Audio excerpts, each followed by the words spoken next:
All right, so we are back here again for the second game of the doubleheader there.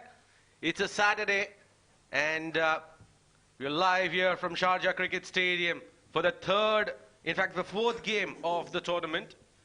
And that's going to be played here between Pacific Group and Sona Gold and Diamonds. And it's going to be a thrilling encounter. And joining me in the comm box is going to be Azhar. Azhar, welcome. Thank you, Asim. Game number 2 underway. We had a really exciting game number 1. And one can only imagine how this game will turn off as well. A lot of surprises going to be expected. Stay tuned. This is going to be another nail-biter, I'm sure. And definitely, in order to know how this nail-biter pans out, I have my co-commentator Nishant Majetia with the two captains for the toss. Well, we just saw a team chasing and winning for the first time in the SkyExchange.net Sharjah CBFS T20 Season 2 powered by Fancore. It's the second match of the day. Pacific Group taking on Sona Gold and Diamonds. To my left is Mujahid Amin, the captain of Pacific Group, and we've got the captain of Sona Gold and Diamonds, Akil Ahmed Siddiqui, to the extreme left. And we also have with us the match referee, Mr. Tahseen Javed. It's going to be Mujahid to spin and Akil will call.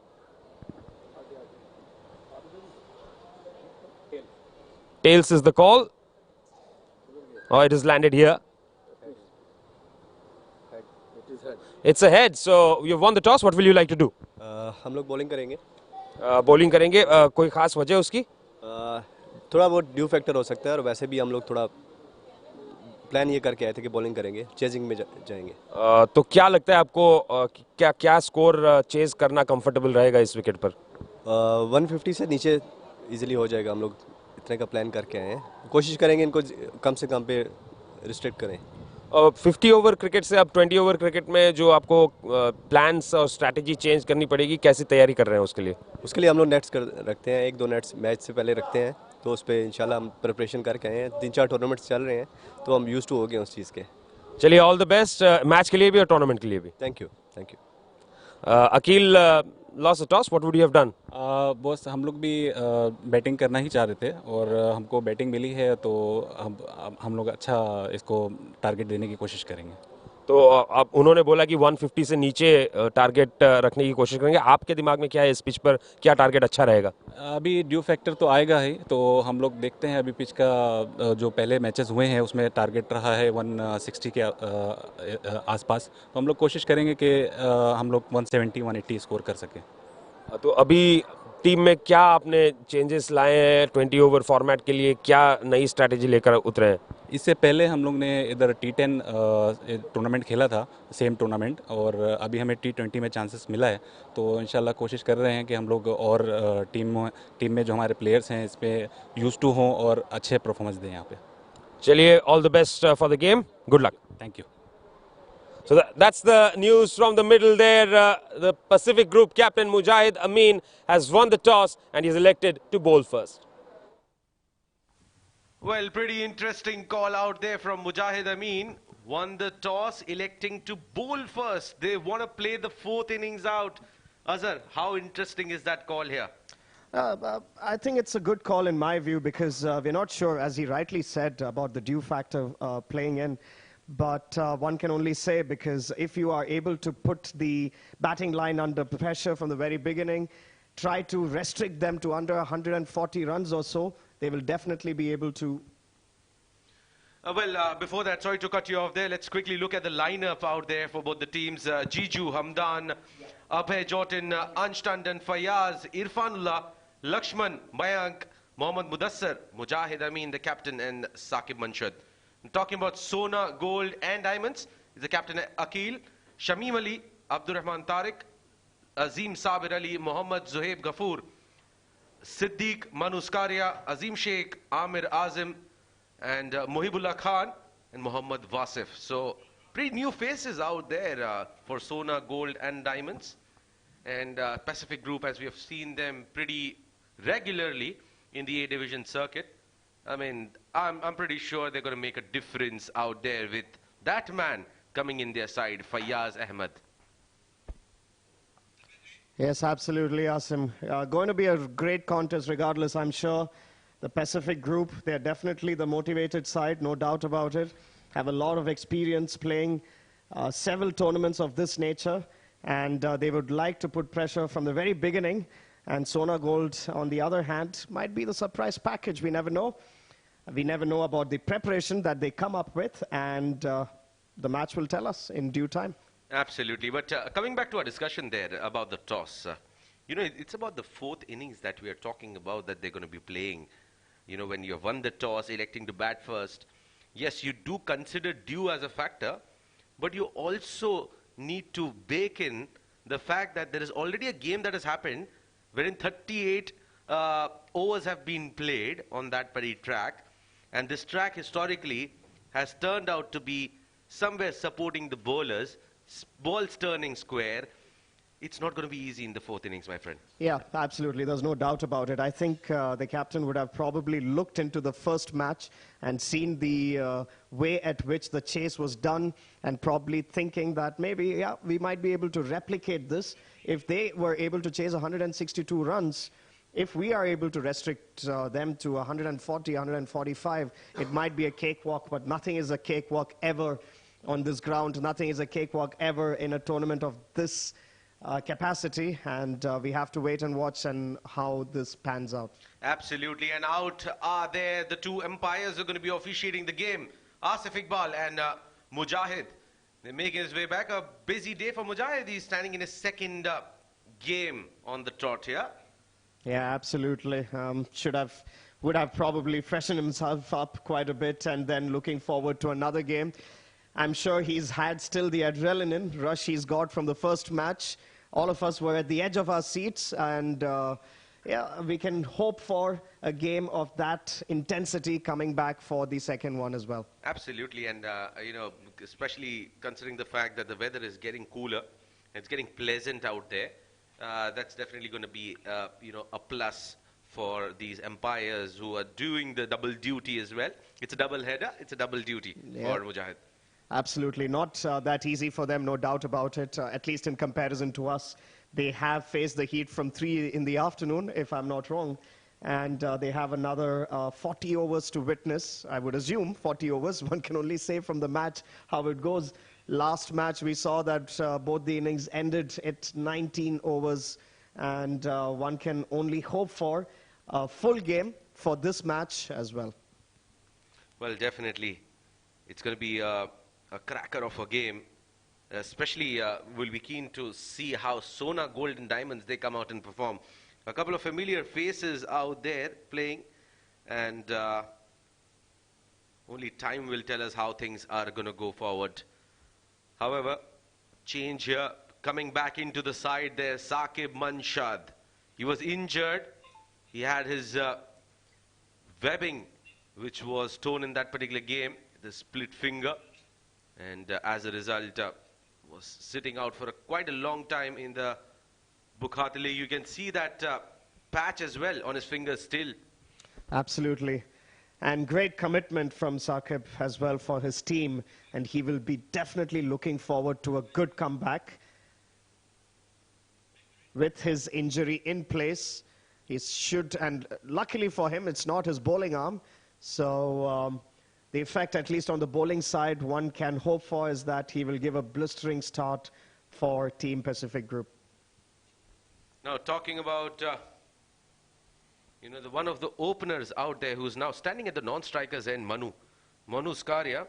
If I look at the stats of him in domestic season, in fact, domestic career, 770 innings he has played, almost 23,000 runs, 31 hundreds, 128 50s to his name. But yes, he has been mostly been a part of the B and C division cricket. This is, I believe this is the first time that he's experiencing the A division cricket here. So that's going to be a different music that he's going to face. But still, those numbers, a lot of numbers. Very impressive numbers. In fact, I got tired just looking at those numbers. If you look at 775 matches being played, that's a long, long, long time. So definitely the experience is there. It's just that he has a different ball game to manage in this tournament. And the first ball comes in and well blocked there. No run taken. Absolutely. I think, usually posts a lot of pictures on social media there, Manu. And with the kind of trophies that he has accumulated over the years, I think as we have maids room out here in UAE, most of the 2 BHK apartments, he might need a trophies room. Absolutely, absolutely. And he would want to add on to that with this. Oh, that's a miscue, no run taken. Definitely, he would want to add on to that with this match, try to provide that positive start that he's always provided in his domestic matches. And this could be one of the things that Pacific must be looking at, because they will be thinking, well, this is a team that is not too experienced in this format. If we are able to put them under pressure, it should be a better or an easier win for us, or an easier position for us to manage than otherwise. Don't you think, Asim? Absolutely. And Sona, Gold and Diamonds, SGD. Quite a long name there. Let's keep it down to SGD. They are off the mark with that extra. Yeah, love the name of the team as well. Sona, Gold and Diamonds. Sona itself is gold, yes. So gold, that's gold whole squared. They would want to try and make a similar impact in the cricketing stats of it as well. Another wide, missing out his length after 2 great deliveries bowled by Saqib. And that has been his consistent problem over the years, Saqib. Just goes wayward with his approach at times. But when he gets it on the money, he is a very difficult customer to deal with. Yep. And a good follow-through, good bowling action. He reminds me of Natarajan, who played for India. He's got a similar bowling action. If he's able to provide a similar performance to that, he will find himself in a much better position. Nicely glided, direct hit, and Manu would have made a not so ideal debut to the A Division cricket. Absolutely. It's almost as if he was never ready for that run. Lucky chance there, not even in the frame. Definitely wanting to make his mark, Manu Zakaria. Shaky start, at least with the run. Very interesting stance there, showing all 3 stumps.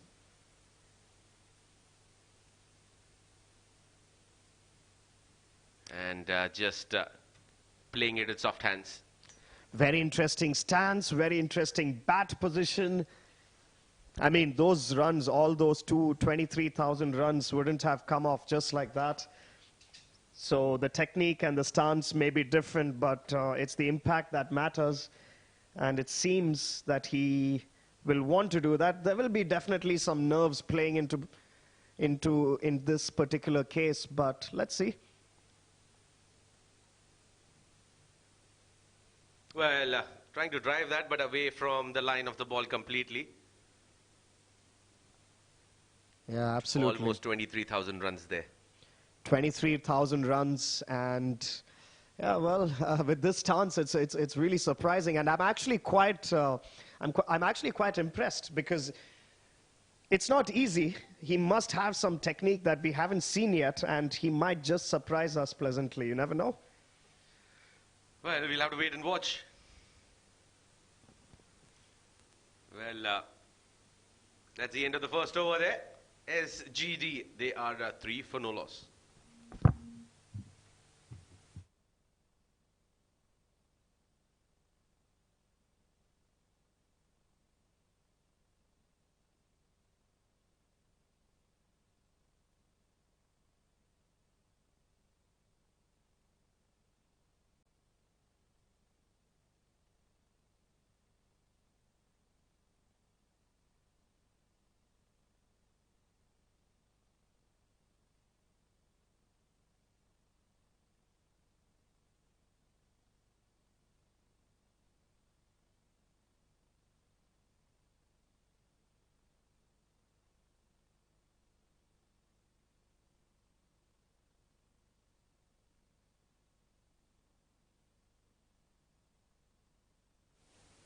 It's time for Irfanullah to come in from the SCA end. And he was magnificent in that game against DC Starlets. Almost pulled it off. We'll have to wait and see what he does. And that was a cracker delivery to start things off here. Now it'll be interesting to see how Manu plays him. Absolutely. I think it's the timing that both Abdul and Manu need to first focus on. If you look at the last delivery, it's almost he played that shot 2 seconds late. And if they need to have any chance against a team like Pacific Group, they have to start playing a little bit more aggressively, a little bit more in focus, which I don't think has come so far, Asim. Well, I haven't seen much of Abdul for sure. But of course, Manu, I have to wait and see how he approaches this bowling attack of Pacific Group. Pretty experienced guys. And mind you, it's not as easy as playing on cement here, especially on this track. Well, had this been a different track on Sharjah, which is a typical Sharjah belter of a track, batting paradise, would have been a different story. But this wicket, it is tricky. It has that double pace that we are always talking about. True. I always refer to that track as the IPL 2020 track, where the average score was what, like 180, 190 runs? And once that was changed, the average score automatically started drifting as well. Interesting delivery. Look at that shiny helmet of that batter. That's the DK helmet, isn't it? Very light, very comfortable in comparison to the other ones. So I have seen only Dinesh Karthik use it till now. I'm not sure of any other player. But yes, that seems to be the in-fashion one, if I'm not wrong. Well, as long as you play like DK, you're doing justice to that helmet. Yeah, absolutely. There you go. That's the first attempt. And a boundary comes off. Pretty successful one there. We spoke about DK. I think that was the message that was required. Yeah, I think he heard us. Hit very well towards deep extra cover there. Not the typical shot that you would see, but the result is what matters, and the result is 4 runs. Now, if you closely observe, that shot was played tad early. Such a delivery, a ball pitched on that back of a length, usually you would want to play it towards the point, backward point, play it late, but he was too early on the shot. What that means is they're so used to playing on fast tracks where they're anticipating the ball to come at one pace. Well said, Asim. I just think that Irfan's approach should be a little bit different in my view. If you bowl wicket to wicket against these two batsmen who haven't yet settled, especially Manu for that matter, he might be able to get better results. Something like a Yorker, something that Wickham did in the first over of the previous match, that beautiful outswinging Yorker that took Captain Ranjit out. And Irfan definitely is capable of doing that. If he changes his approach, I can see that working very well. I mean, they would want to assess more of these two batters for sure before taking those calls. But yes, basics have to be in place. Try to attack the stumps as much as possible. Keep them busy. Keep yourself busy as well in the game. Look at that ball shaping in. Absolutely. Batsman completely missing the line, length, everything on that occasion. Anyway, that's the end of 2 overs and the score is 7 for no loss.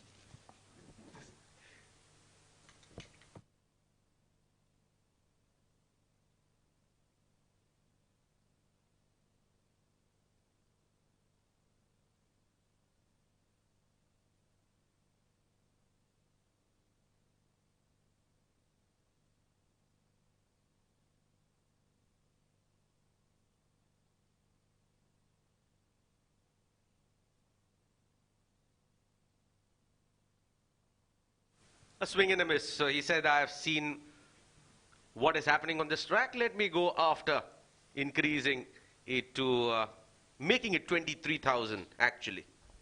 Yeah, absolutely. That's the first attempted positive stroke that I've seen from Manu so far. Honestly, the first 3 deliveries that he faced, he did not look comfortable at all. He seems to be getting his stance a little bit better right now. Yeah. Well, he needs 81 runs to reach that 23,000 run mark, and that's going to be a milestone. That's going to be a real milestone, and it's going to be a big surprise if it happens today the way he is approaching this bowler right now, because this seems like some sort of a blind hitting which may not work that well. And he has to really assess himself here. Captain doing the right thing, keeping another slip there in place, because there is definitely a chance of an edge or a miss hit coming. Oh, there. I was just about to say that. Let's get a short third in place and keep a second slip as well. Might as well, he might go across the line and the ball will go there in that direction. Exactly what I had picturized in my mind.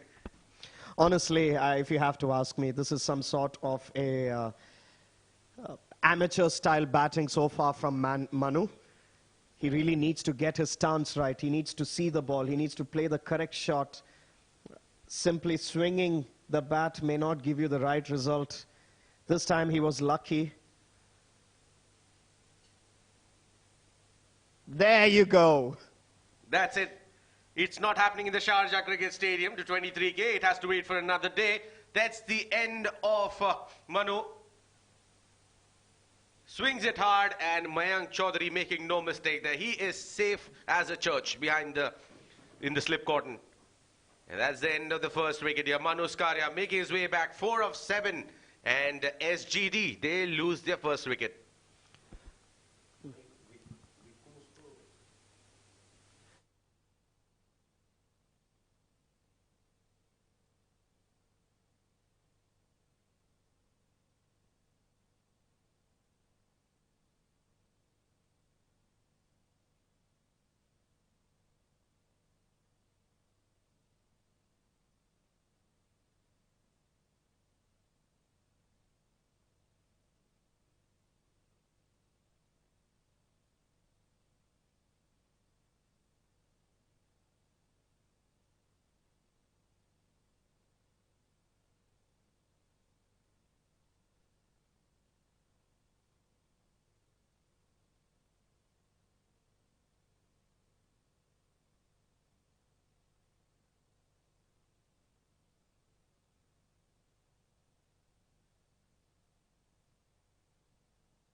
So Muhibullah is the new batsman for teams Sona, Gold and Diamonds.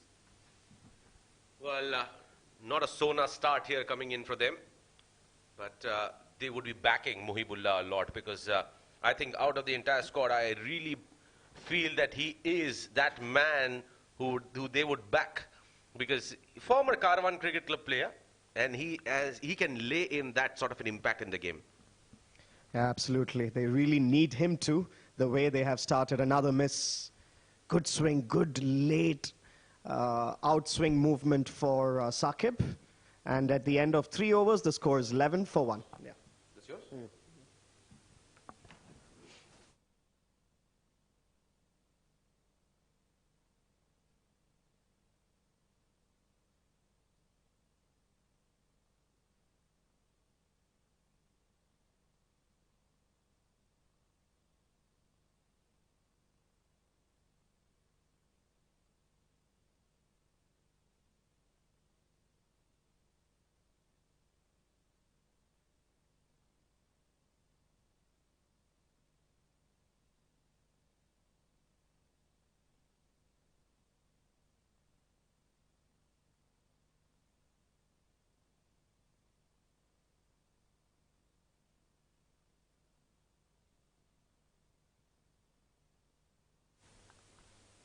And here comes Irfan. We were talking about Manu playing Irfan, but that did not happen. Yeah, it has to be a different battle altogether, a battle within a battle that we always say. He'll have to pick his new opponent there, Irfan. Absolutely. I think he'll be looking at Abdul more than Manu missing playing Irfan. It is Irfan who's missing bowling to Manu, I'm sure. He would have definitely wanted to get his wicket, especially the way he bowled the first over really well. And Mohibullah is the pillar for Team Sona Golden Diamonds. He has to try and stick in there, try to build a partnership. Wow, what a ball.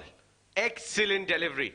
I think if they get two, I would say that's not the bowler's mistake. He bowled a gem of a delivery there. Yeah, that swing was outstanding. It reminded me something like what Bhuvaneshwar Kumar does, that late-in swing coming in. He was lucky, to be honest, to hit bat to ball there. And good placing, I must say. In the end, he did adjust himself quite well. And 2 runs to the batsman's credit. That delivery deserved a wicket, my friend. That was a peach of a delivery. I think, as you said, Mohibullah did a fantastic job in digging it out for a couple of runs. But I think that's the max you could have got out of it. Absolutely. Now, I think Irfan's going to try and replicate that ball. Ooh, that was so close. Almost flicked the off stump, but well adjusted actually. Mohibullah, he is really, really accurate so far in gauging the swing that Irfan is throwing at him, and well adjusted and a single taken for his team. Absolutely. And I think there's a slight minor field adjustment that needs to be done here. Saqib Manshad in the long, fine leg area, he's standing way too fine. I think he has to get it slightly wider and, you know, increase the probability of coming into the action, into the play by, you know, standing a bit squared, more towards the long leg position. Absolutely. Well said, well spotted as well, Asim. Especially for Mohibullah, that would work. Considering the late timing that Abdul... Oh, that was an appeal for an edge. Jiju was interested there. And change in responsibilities as well, you know, for Pacific Group. Earlier in the Bukhatar League, it was Jiju who was leading the side, and now the responsibility has been handed over to the experienced left-arm spinner, Mujahid Amin. I think one of my favorite left-arm spinners, I would say, in the UAE circuit. He wasn't among the pick of the wickets in the Bukhatar League, but he was one of those impactful bowlers. Now, this is a glorious shot from Abdul Rahman. Waited for that. That was a length delivery, and it was dispatched perfectly, straight down the ground. Yeah, positioned himself well there, which honestly he has not done so far quite comfortably. But this stroke, it almost looked like he's been playing here for ages. But he has to be careful, should not get carried away. Irfan definitely has a lot of tricks in his bag, so the swing options, the slower deliveries, the quicker ones, he can do them all. Again, flat batted, played it straight down the ground. Ball is racing away towards the boundary. Doesn't have enough legs. It's a slow outfield, and they'll manage to come for 3. This is good running. Absolutely. And another thing was, I don't think Abdul got the timing quite right there, but he got the placement right and carried 3 runs for his team. So at the end of 4 overs, the score is 22 for 1.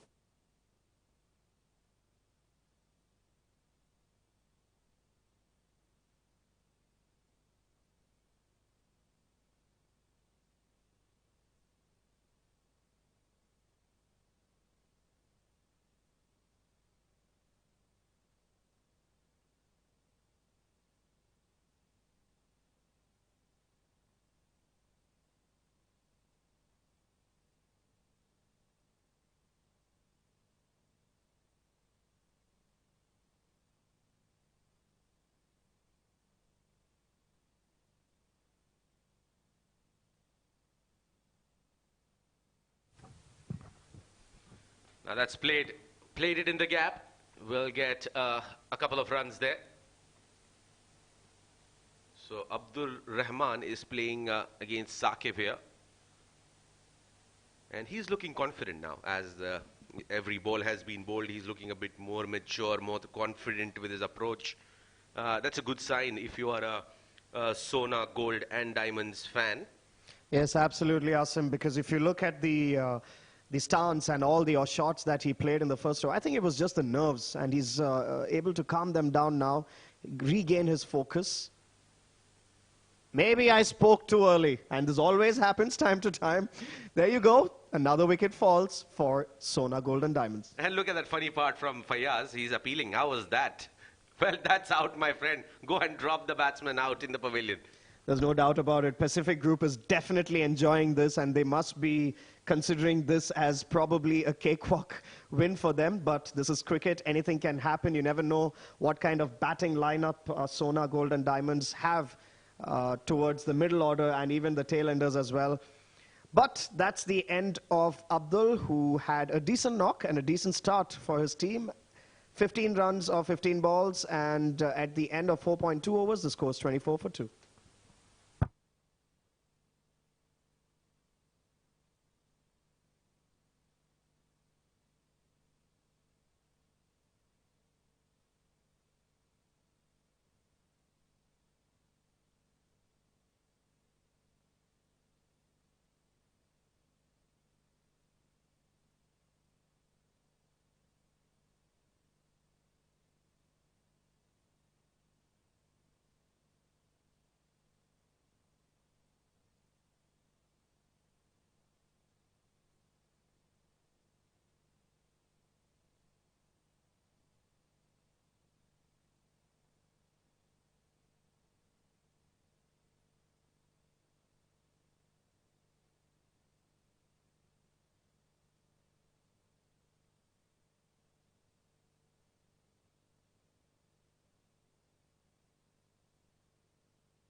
Azim is the new batsman in for Sona Golden Diamonds, and has completely misjudged the first delivery that was put at him. Saqib is enjoying this, no doubt about it. He's definitely going to try and experiment a few things here. After that 2 wickets stint he's taken so far. And considering that he's come after a long time from his injury, I would say this is a great start. That's a lot better. That's a lot better. I think out of everyone, this has been the most confident shot that I've seen here in this innings. After 28 deliveries, this is the first ball that a batter has played with a lot of confidence. It's absolute textbook defense drive there. No doubt about it. And it's about time that Sona Gold & Diamonds think of a strategy here, because they're losing wickets continuously without having a run rate. Their run rate is still less than 6 runs and over. Absolutely. I mean, spot on there. And, you know, especially getting into the tournament fresh, the first game of the tournament, I think Pacific Group will be a bit relaxed. And I feel one of those members of the team manager himself, will be a lot relaxed. Blood pressures will not be fluctuating way too much. One of my closest friends. Yeah, there's no doubt about it. They are much more relaxed than I'm sure than you imagine. Good looking shot. Did not get the middle of the bat there, but I think pretty solid in terms of the approach coming through. A ball that was meant to be played there in that similar fashion, but the foot not coming into the close to the line of the ball. 5 gone, 25 for 2.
It's time for Mudassir, and he has changed teams here, it seems.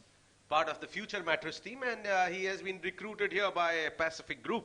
A very interesting move, and immediately asked to come in for the final over of the power play. I think usually not an ideal time that you would want to set in a mark for the team that you're playing for the first time. That is this last over of the power play. But considering the situation right in front of you, I think that's fair enough. Absolutely fair enough. There's no doubt about it. And Azim trying to hammer that delivery out of the park for the very first delivery. I think he's looking a bit restless out there, I would say. A bit too anxious in terms of looking at the run rate they are scaling at the moment and trying to add more to the pace at which they are scoring right now. Yes, it's the final over of the power play, but you can't score 100 runs in the next 4 balls, can you? Absolutely not. And the way they're going right now, it's like almost as if it's big shots being played, but for no runs. I think they have to play themselves in. Try to get those ones and twos. Try to get some momentum back into their innings. And then they can, if they keep the wickets in hand, they can definitely go for the hit later on. But trying to do that right now after 2 wickets fallen down and just 25 runs on board, I think, in my view, it is definitely a bit risky. A shorter delivery, trying to pull that. So he's trying to keep himself busy with, poking at every ball. As much as we praised with that sort of a defense that he had, I think he's just trying to be exactly the opposite. And I think it's coming in because of that slow start that they've got here. Absolutely, no doubt. And Pacific Group will be thinking about, well, they can experiment right now. The bowlers are thinking that, the captains are thinking that, the bowlers are thinking, well, I can try this delivery, I can try that delivery. This is like a warm-up match for me. And to see how the batsman can respond or how I can pan out that ball.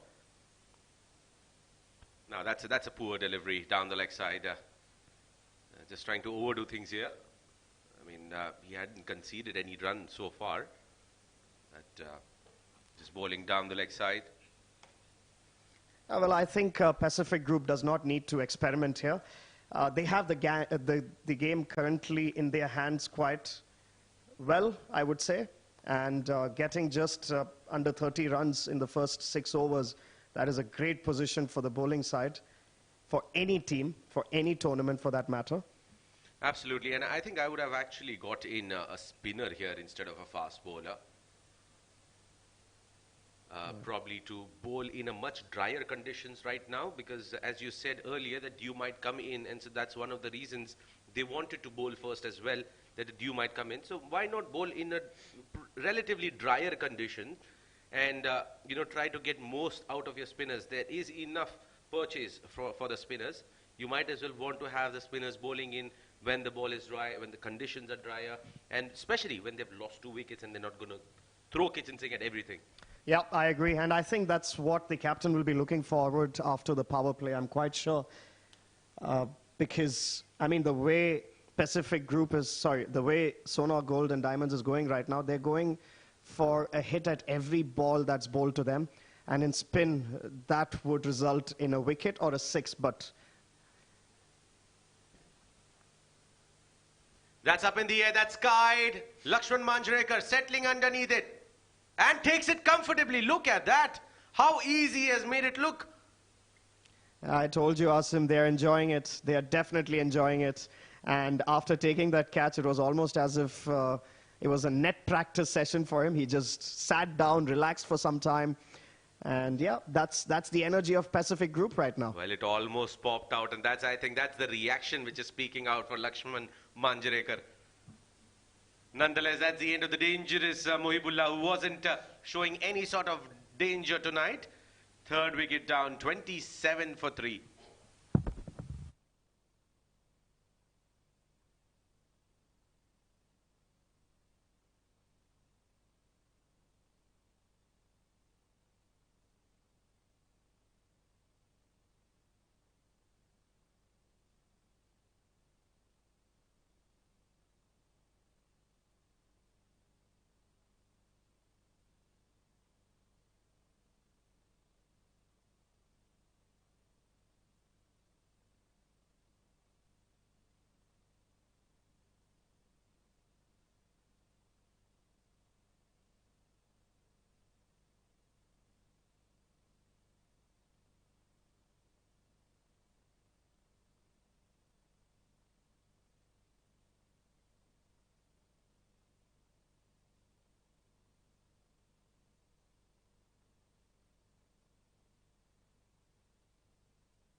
Azim is the next batsman walking in.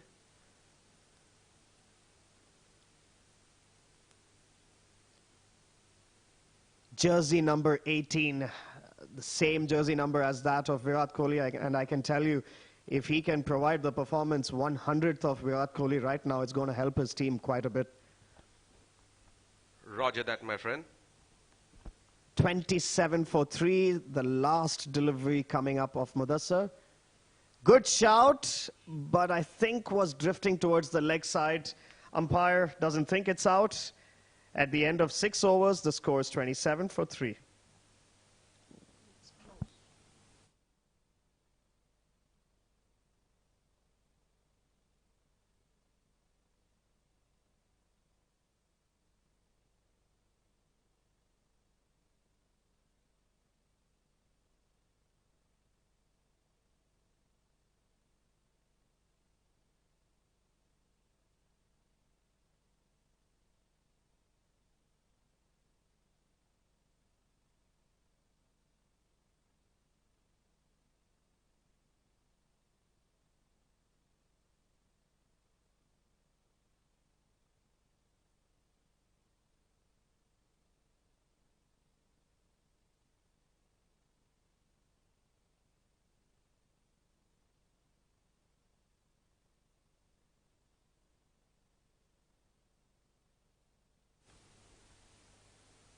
Shot, glorious. This is one of the best of the nights here.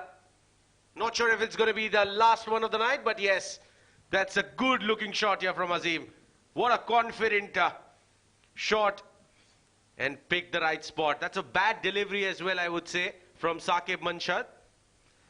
No doubt, but even bad deliveries need to be put out, and Azim on this occasion, I would say this was a glorious shot. This is the second instance that I've seen from Sona Gold and Diamonds, where apart from Abdul, who hit that straight delivery, or the straight boundary rather, and Azim now, glorious shot towards long on.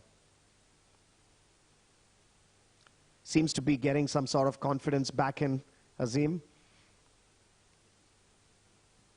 Still a long way to go. 31 for 3, 6.2 overs. Run rate of under 5 runs per over. What do you think, Azim? See, now I'm getting confused with the names. There's Azim, there's Azim, yeah? Yeah. And then there's you, Asim.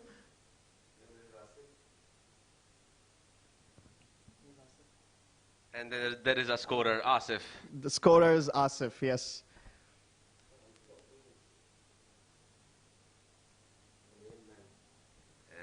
And I think one of those pillars behind ensuring that the tournament is run successfully. Would like to name them, in fact, you know, starting with Shiva, Asif himself, Surya, Gopi. They're doing a fantastic job along with the match officials. Oh. Appeal coming through, but he immediately realizing that there was an inside edge. Yeah, I think if it wasn't for the inside edge, that would have been a really, really good shout. Of course, he's bowling from around the wicket, but really, really good line, good length. I think it's a hit or miss scenario right now. And Saqib, I mean, I can only imagine such a long break that he had, and he's able to get his line and length in order almost immediately. That's just absolutely brilliant. It's a good slower delivery, nicely read there by Azim. And we'll get Sheikh Azim on strike. Now, my friend Asim is now confused about his own name as well. There's Azim, there's Azim, and then there's Asim. Right? Or am I getting it wrong this time? No, you're spot on, Azhar. And Azhar, yeah, you see, AZ. So Aussie failed today, AZ, they are in form. Absolutely. Good delivery from Saqib. He finishes off his spell. What a start to the tournament for him. 4 overs, 15 runs and 2 wickets for him. He would have wanted to have a couple of more, I'd say. That's the end of 7, 32 for 3.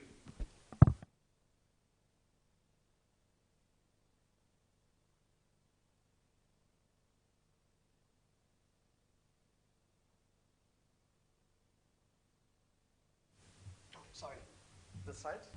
No, no. You just you come back after 30. Ah, okay, okay, okay. Perfect. Your break time.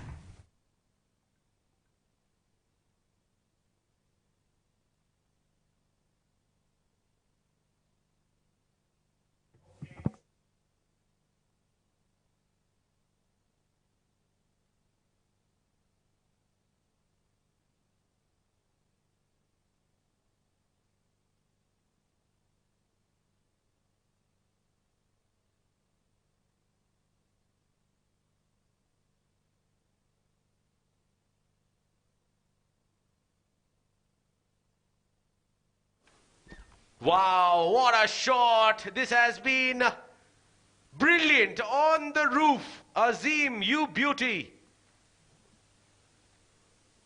That has been tongued. It was on the pads and he immediately pounced onto the opportunity.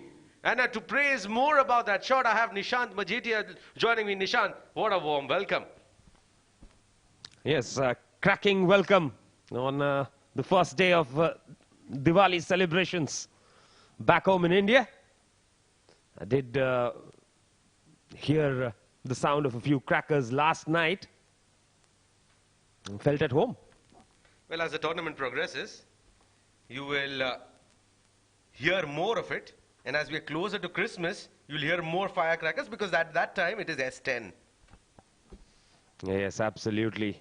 There's going to be some fun celebrations. And back home in Orissa, we burst crackers till about 3 weeks after Diwali on specific occasions. So it's always fun. Mudassar to Azim. Down the leg side, but nicely collected there by the wicketkeeper. It bounced right in front of his eyes, but good basics there from Hamdan Tahir.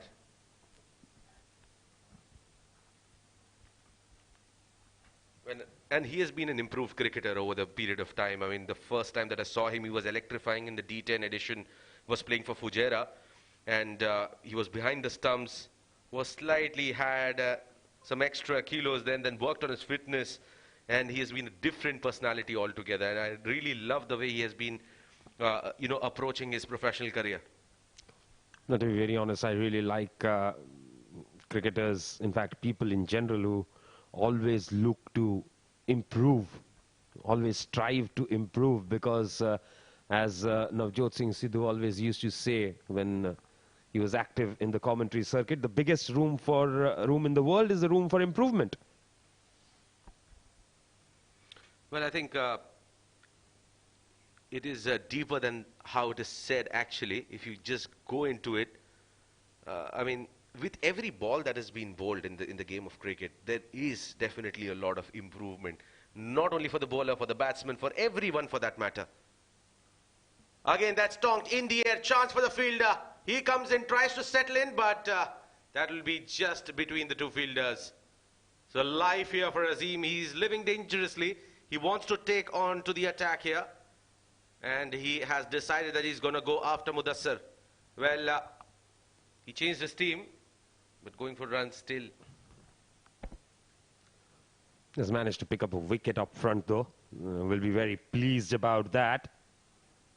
Just needs to carry on.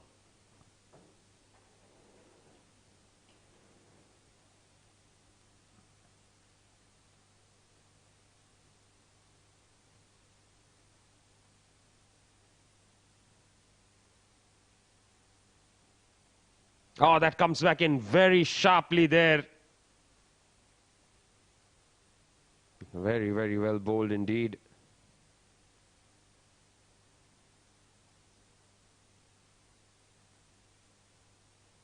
Much better delivery, that no two ways about it.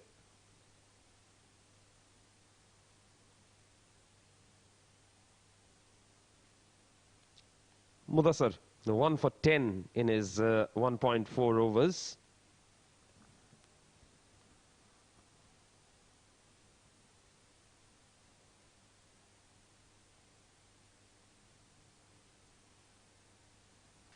Couple of deliveries remaining in this over.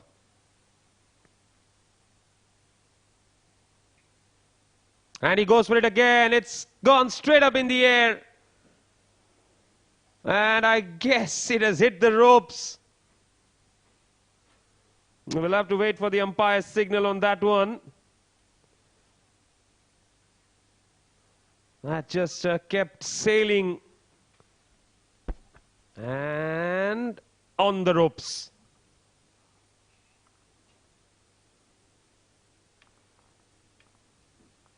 Six it is.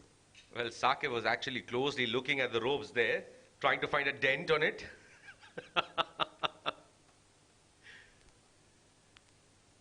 But nonetheless, 6 important runs here. Azim is putting on a show. Wasn't the ideal way to get hit for a 6, but result matters.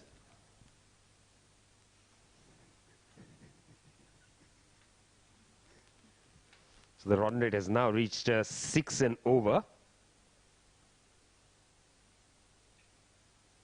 And again, it's a top edge. This time, the wicketkeeper pouches it. And that is the end of Azim. And finally, Mudassar has the final laugh here. It was a short delivery. He was nowhere. He had no clue about it. And Hamdan Tahir makes no mistake behind the stumps. 4th wicket down. 8 overs, 47 for 4.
Lakshman into the attack. Good to see him.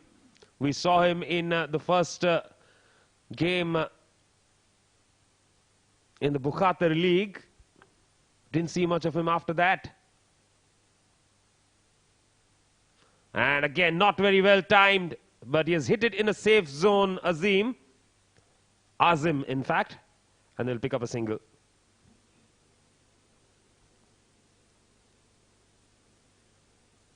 The captain, Akil Siddiqui, joined in here. Now, a very big fan of Mahendra Singh Dhoni. Can he give that sort of a rescue for the team? And that's a misfield results in a single being stolen there.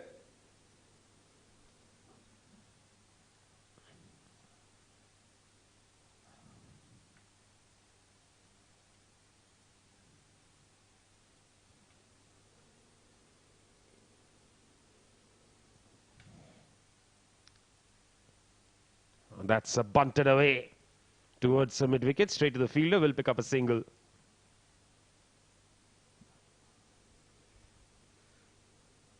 "50 for 4, and they're still under 6 and over here. Lakshman Manjrekar. And that has been worked around for a single there.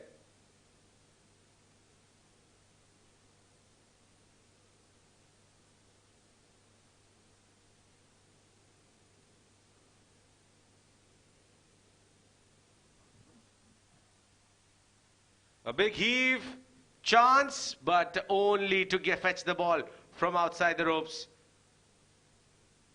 Played it wide of the long on fielder, and that's a 6 signal by the fielder.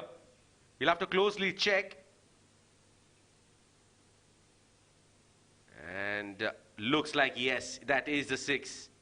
Umpire immediately correcting himself, and a good sportsman spirit being displayed there by Ansh Tandon, immediately signaling that it's not a boundary, it's a 6.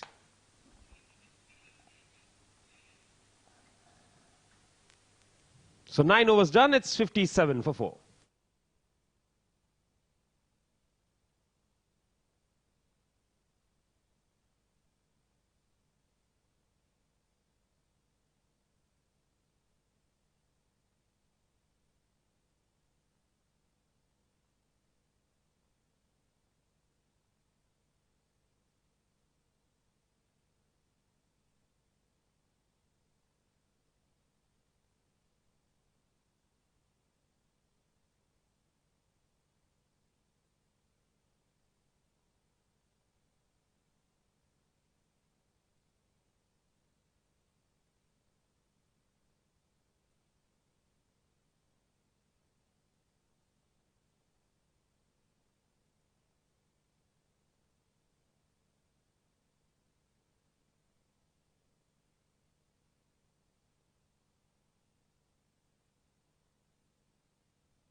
Look at that. Look at that. He just was foxed with that sort of a turn that Mujahid Amin got from the surface. Look at that. And definitely Mahendra Singh Dhoni wouldn't like that sort of a shot. Well, definitely not. But that is the end of Akil then. And trouble continues. He passed for 2 of 3, half the side back in the hut.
Beautiful delivery. Now, I would definitely want to see Mujahid bowling in from both the ends. I mean, he turns the ball so beautifully, he tosses up in the air so beautifully. You would definitely want to watch more of it, because I love left-arm spinners as in general.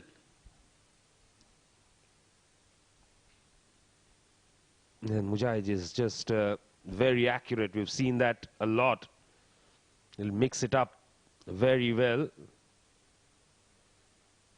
And just when you turn the ball, your arm ball becomes doubly dangerous.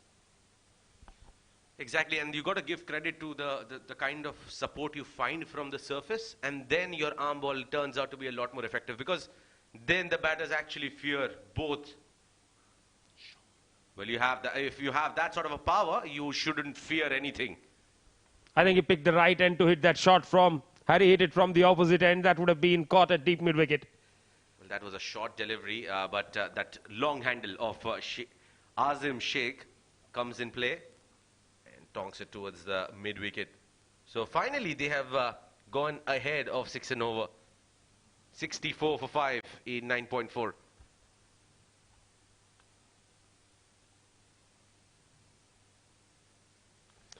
Up in the air, chance for Mujahid Amin. And he takes it. 2 in the over for him. 6 down. SGD. Well, going for the slog across the line. This time, straight up in the air it went. Mujahid settling under it nicely and taking a comfortable catch. Well, one shot too many there for Azim Sheikh. Got that big hit, but was nowhere in the position to play that shot. Finds himself unlucky not to make connection there. 6 down for 64.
Defended on the onside.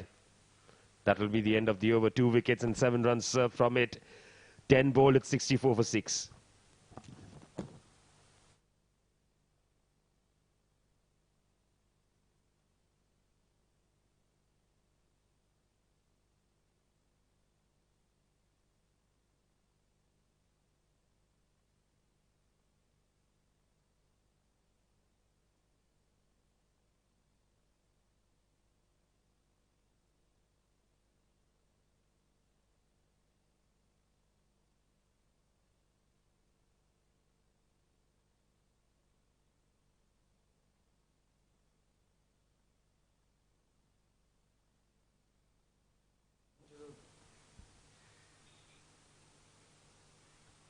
Well, missed the action. What had just happened on that ball there?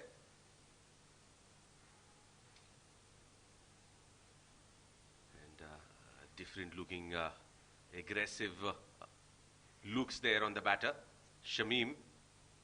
In fact, that's Amir. Yeah, that's Shamim on strike.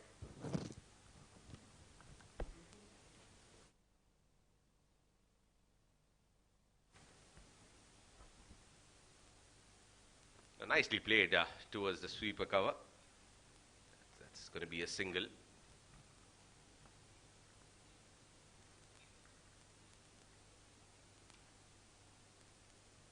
Amir will be facing his second ball, yet to get off the mark. A similar hairstyle for both the batters.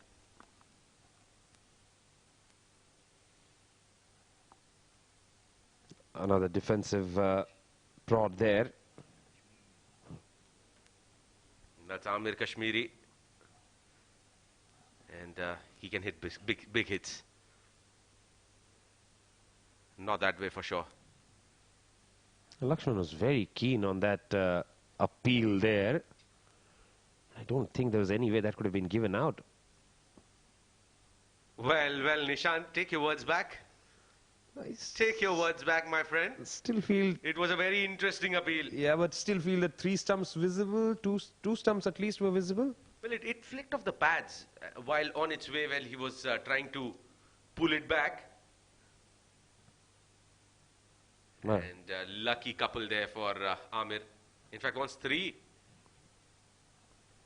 I'm pretty sure that Lakshman can get him out in better ways.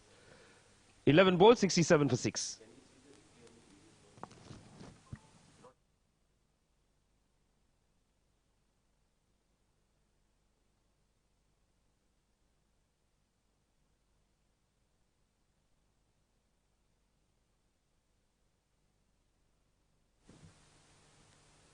Eleven gone, 67 for 6 here. And it's going to be Mujahid Amin is going to continue. But that was a very interesting call there, a shout from Lakshman Manjrekar. I was impressed with that appeal. Look at that. It hit and then it moved out. I think it was a very close affair. Not giving out was not an issue out there. But if it would have been given out, I think that would have been a masterstroke. Maybe the best naked eye possible. Yes, absolutely. I agree with you on that. The more I see it, the more out it looks. Outside edge and just short of the fielder. Now that's the downside of bowling too slow, isn't it? Maybe get a slip cotton, tad too closer. Maybe just at the beginning of that, where the carpet ends, stand there. Because I'm going to toss it up in the air ball very slow. Unless and until he slashes, it's not going to carry.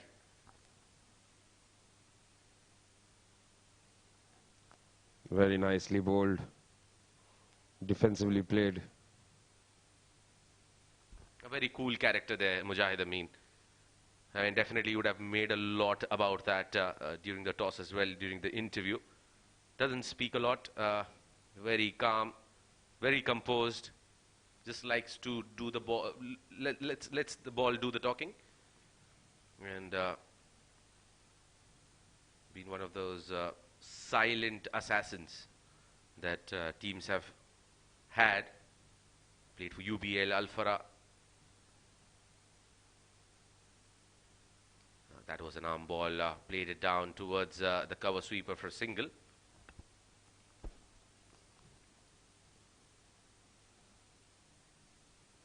So what do they do from here on? Try and bat 20 overs? Oh, well, my question was who? Well, I think that should be simple here. Just try to play as much as possible. You know, trying to I mean, they're trying to go for runs here and up the ante, but not sure how smart that move is. Nonetheless, 12 gone, 68 for 6.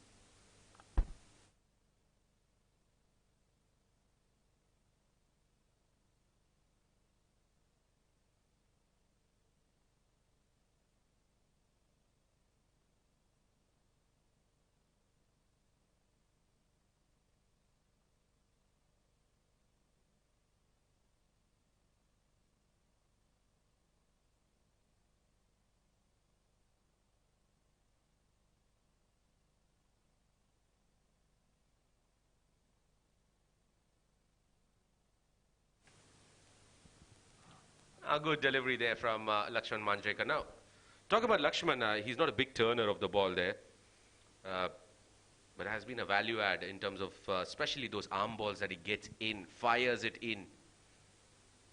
That was tossed up in the air, played it down the ground for a single. I'm really trying to get into the heads of the SGD batters here. Now, 6 wickets down, you would feel that they would probably try and knock around, bat 20 overs. Or they would try to go for the big shots and get some runs under the belt. The point is that they're neither trying to... The intention doesn't seem to be to bat 20 overs. The intention seems to be getting runs. But even that is not happening. Intentions is important, and that's what intentions do. It has been cut away in the gap, and that's going to roll away for a boundary. So it's played in the gap and comfortably placed there by Shamim. Played it late. That was the best part about that shot. Execution. And even the dive couldn't help him save the boundary there. The run rate is still under 6. Cut again. This time straight to the fielder. Well, these two have added 10 runs thus far.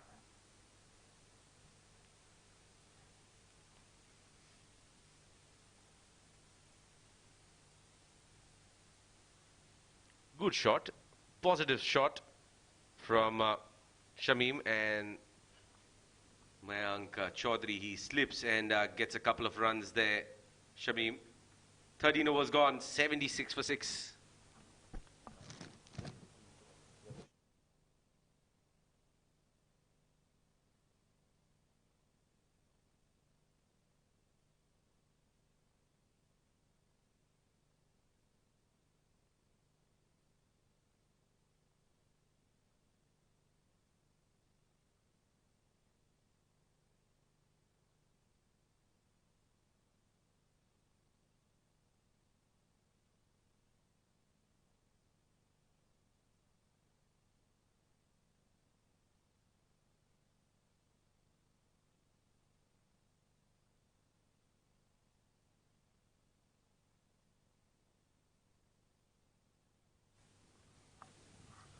Big hit attempted. Straight to the fielder in the deep.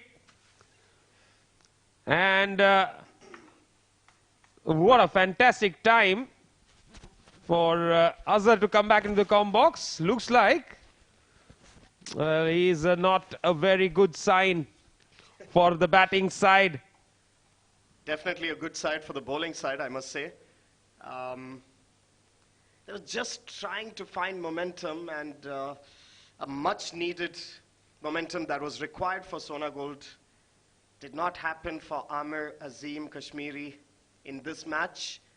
He's out for 3 runs, scored of 7 balls.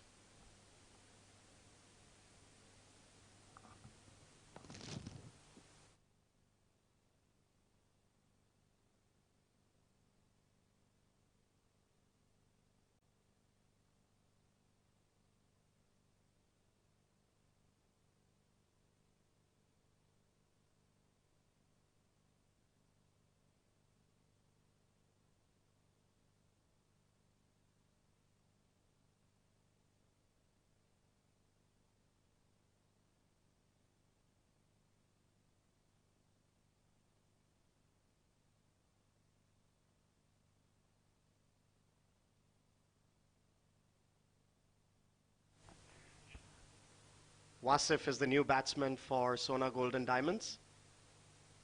Just blocking it there. Golden opportunity here for Mujahid to pick up a fifer. Yeah, and he's got another over to bowl after this one.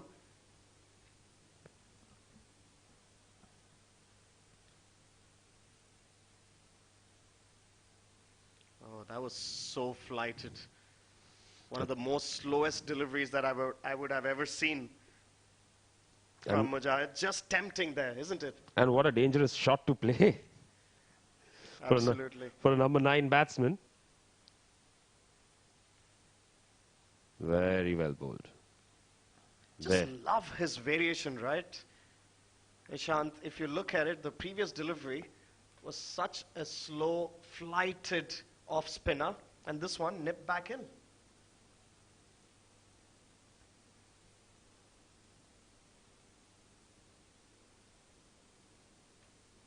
Well, Pacific Group is definitely going to be happy with the way things have turned around here.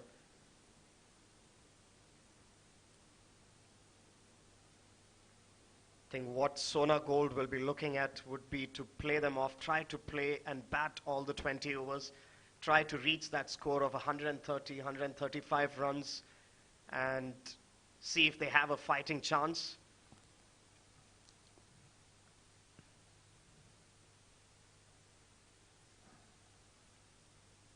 Another single to finish the over then. 14 overs have been bowled. It's 79 for 7.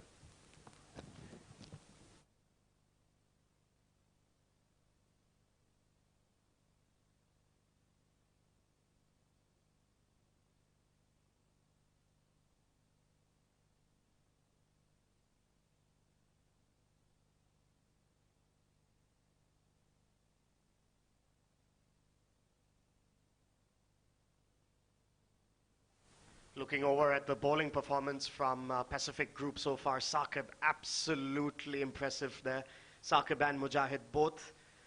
3 wickets for Mujahid, just 3.67 economy, and Saqib 4 overs, 2 wickets, 15 runs given, 3.75 economy.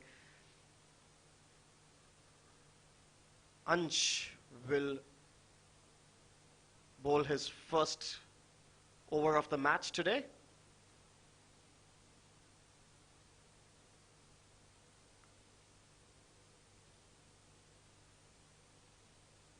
Six more overs left for Sona Gold and Diamonds.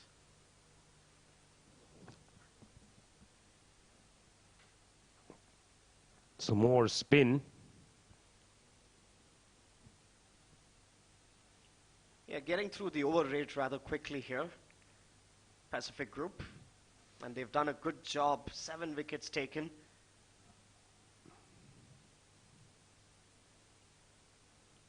Driven towards deep extra cover. Another single for Sona Gold and Diamonds. Shamim doing the right thing here. He's decided to play along the ground, try and bat through this innings now.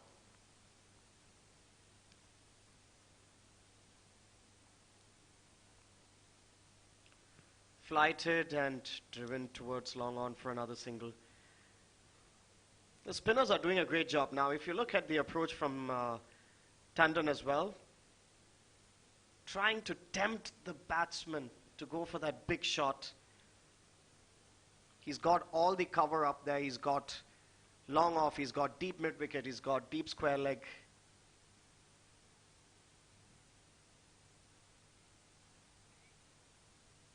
Cut, but not able to find the gap. Pacific Group is not going to mind this. Attempt at the big shot and just a single taken.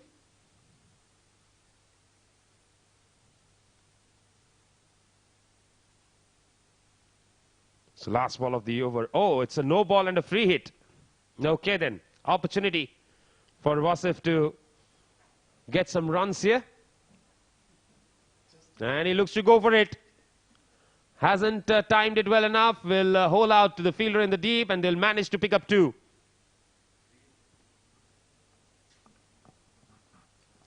I have to say I was quite surprised at that no ball.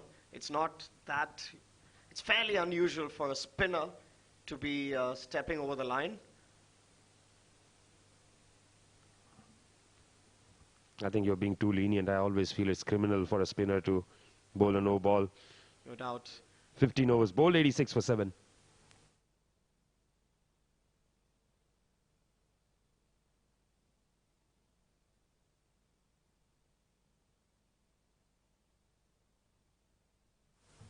That's the scorecard as it looks for Sona Gold and Diamonds. They have been struggling from the very beginning.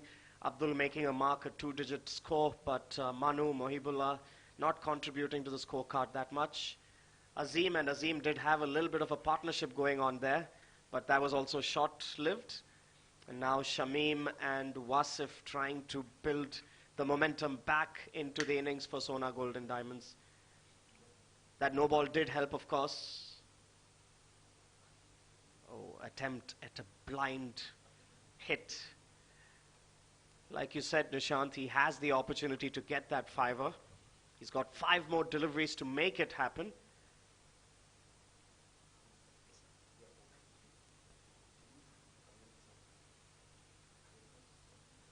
And tried to loft that ball, but not successful. And just a single taken.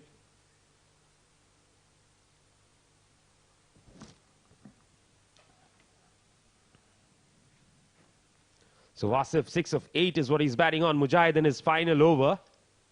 Can he add to that wickets tally? He's picked up 3.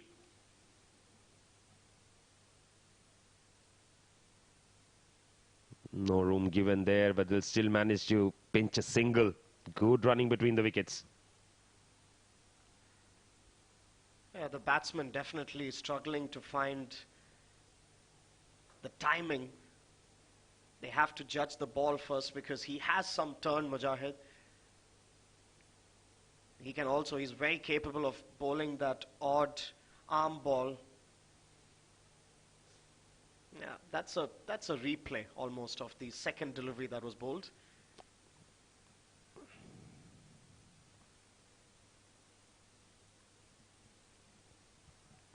Not sure if this is the right strategy by Sona Gold to try their chances with Mujahid. He's got 3 wickets. He's very capable of getting another 2 of the remaining 2 balls of his spell. Yeah, that's rather better. Driven towards the onside. Maybe a couple of runs, but no. Just a single taken. Definitely there was a chance to convert that into 2s, and honestly, Sona Gold has to take every chance that they get with the score that they have right now.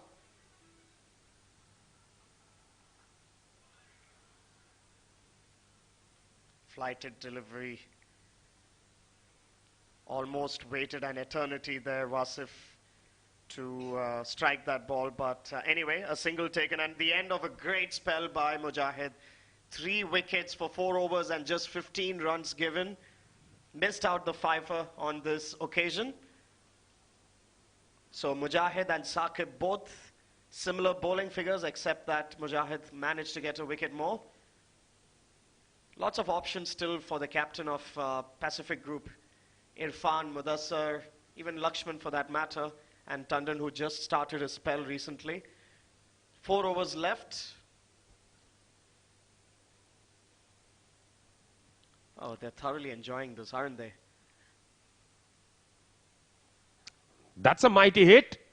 That is pretty nicely struck by Wasif here. Yes, much needed, absolutely much needed for Sona Gold and Diamonds. He took on the bowler, saw the right opportunity, was pitched up right in the slot, and hammered it towards long on, or rather deep mid wicket.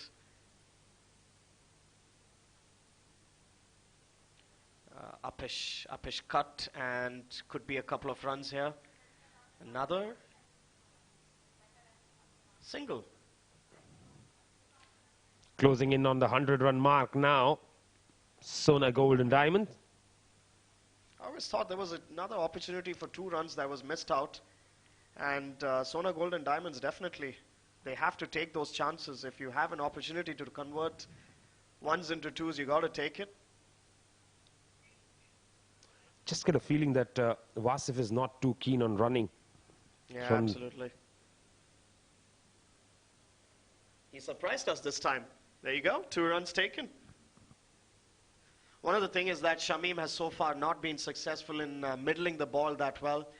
He has managed to not lose his wicket so far, but the way his approach is, well, there you go. His approach has been right on this occasion. Hammered it towards deep mid wicket for another 6. This is the second 6 of this over. Yes, 1 each by both the batsmen. 100 up with that shot. And Tandon being expensive. Yeah, Sona Gold and Diamonds will be looking towards closing in their score by the 135, 140. If they're able to do that,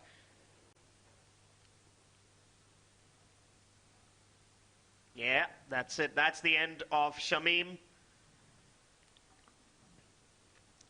They've gone upstairs, but it looks pretty out to me. It looks like Wasif had given up. Shamim or Wasif? Wasif, oh, right. Yeah, that looks plumb to me, honestly. Not even in the frame, not even attempting to close in on that run.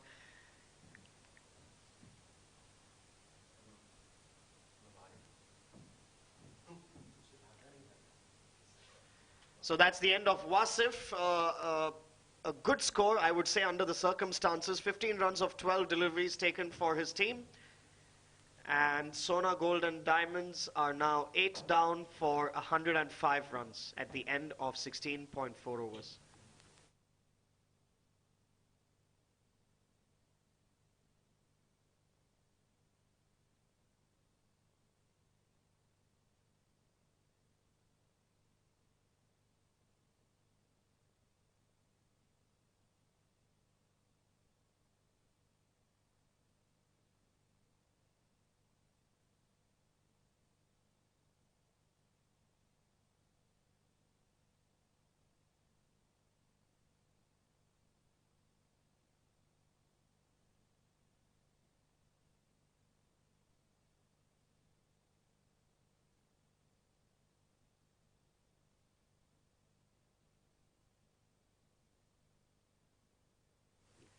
So, Zohaib is the new batsman in for Sona Gold and Diamonds.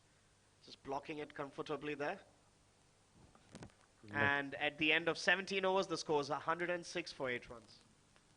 For 8 wickets, rather, sorry.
So first ball of the over cut away. Lakshman Manjrekar starts his fresh over with a dot ball. Shamim there, 23 of 25. Lakshman into his final over here. Oh, big slog attempted. Play and a miss. Dot ball. Yeah, I think the bowlers, they're attempting the same delivery on outside the off stump, because on almost every occasion Shamim has missed that. Oh, misfield. Could have been close there. Anything towards the middle and leg for Shamim, he should be able to pull it off for a boundary or a 6.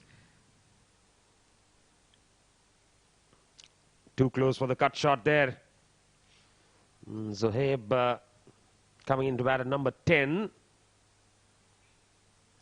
Yeah, I think he should just try and give strike to Shamim or rotate it as much as possible. Yes, tap around, tap and run. Oh, looks to go for the big shot again. He will be able to pick up a leg by. Definitely some sort of lucky runs there, no doubt. Completely misjudged the ball, Sohaib, on that occasion. Shamim is back on strike, the last living hope for Sona Gold and Diamonds to get their score to that 130 mark. And another dot ball here. 18 overs bowled, 107 for the loss of 8 wickets.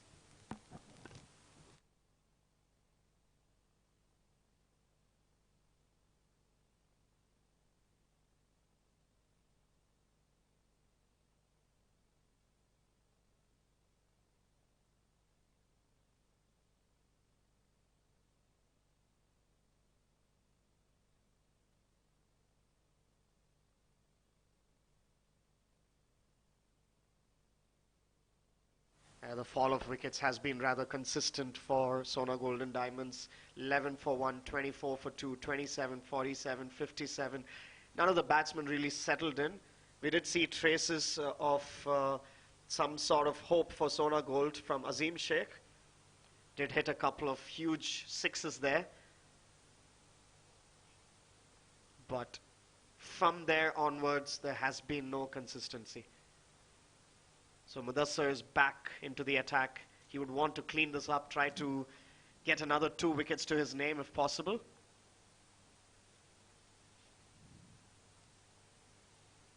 He's 2 for 16 in his 2. Brilliant stuff done by him.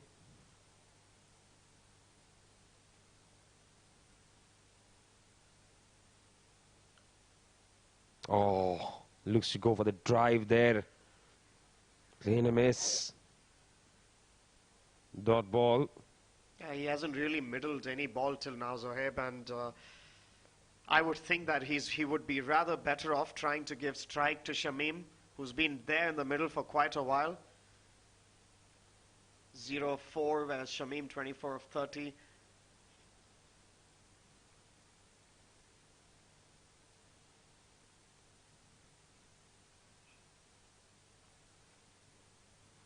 He finally gets off the mark. Just glances it towards long on for a single. It'll be interesting to see what Shamim's approach will be. He's definitely going to go for the big shots. Yes, now it's just about 10 deliveries remaining. If he can get a couple of boundaries or a 6 in this over and try to push the score to about 120 or 122, that would put themselves in a better position. But Mudassar, knowing how he is, has scooped over fine leg, not a boundary. They will just get 2 runs on this occasion.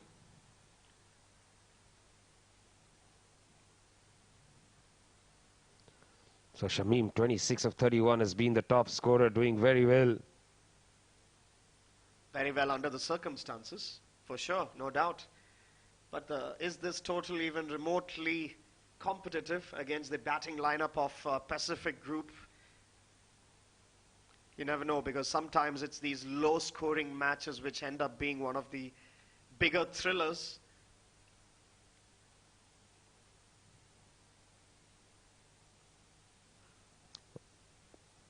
Did not get his timing right on that occasion. They'll be pushing for two. They're trying. Chance of a run out. The throw probably not good enough. Bouncing off from the keeper there. There's a couple of deliveries remaining in this over, and then the final over of the innings. All Mudassar needs to do is to try not to bowl full bit on his legs. That's where Shamim has been successful so far.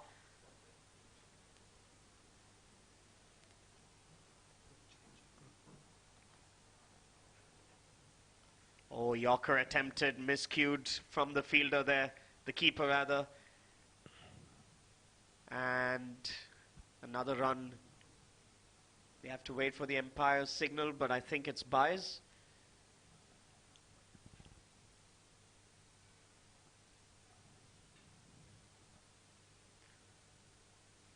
Zohaib on strike is batting on 1 of 5. Mudassar might be a little disappointed that he didn't get to bowl 4 overs.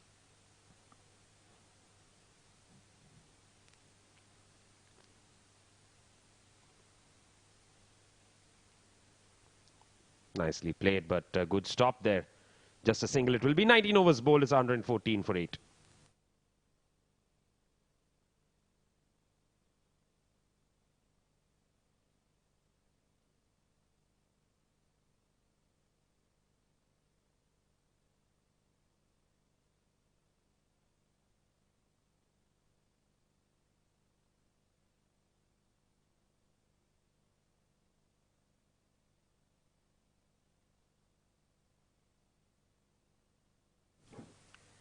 So 1 over to go. The score is 114 for 8.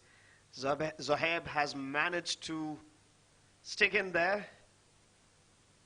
And he will be on strike for the last over.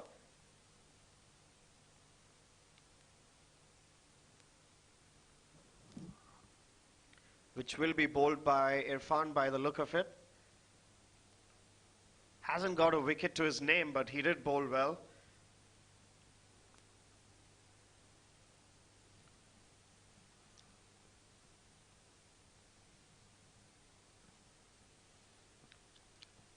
Right then, final over of the innings. How many can they get? They would be targeting 15 to 18 runs or so. Try and cross that 130 mark. But not this way, not at all.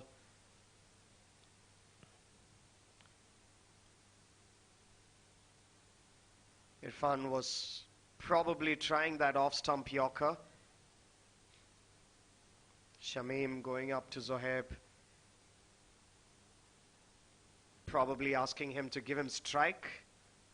He's been there for a while, Shamim.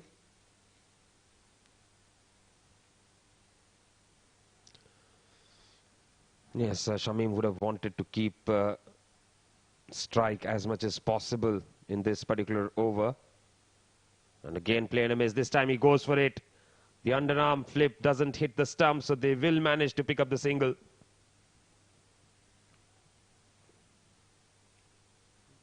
Well, the right thing for Sona Gold, at least for that delivery. They got to manage to get Shamim back on strike.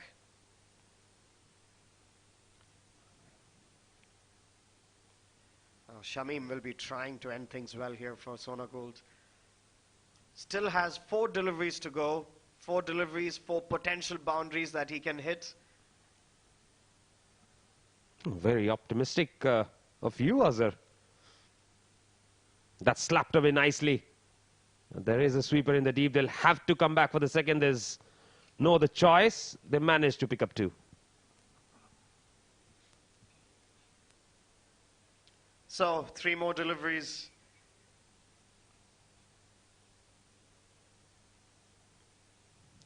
I think Irfan will probably try to attempt a slower delivery here, hoping to get that miscued shot, an outside edge for a catch or a miss hit.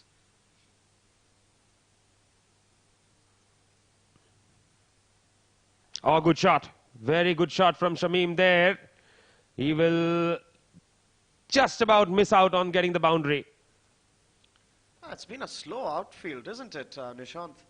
I was almost certain that was a boundary. He had his timing right, at least on this occasion.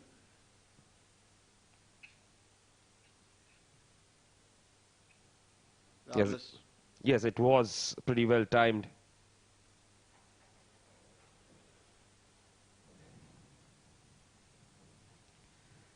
Two more deliveries to go.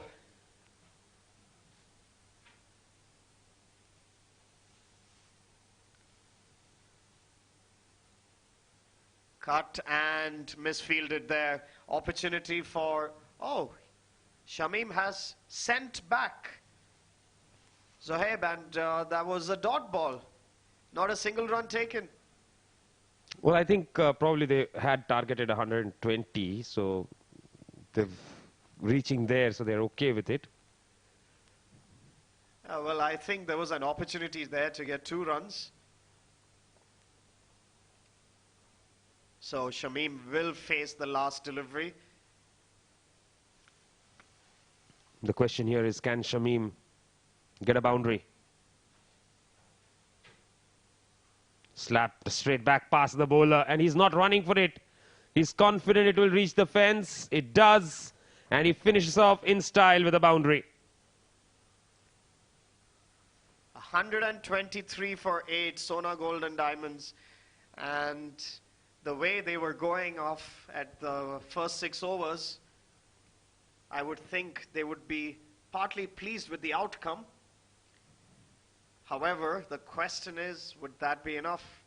Does Sona Gold and Diamonds have a bowling attack that can defend the score? Only time will tell. Yes, we'll have to wait and watch. That batting card not looking pretty at all. Disastrous start for them. 20 for Azim. 37 of 37 from Shamim. The standout performance there. Nobody else really going through. And they finish with 123 for the loss of 8 wickets.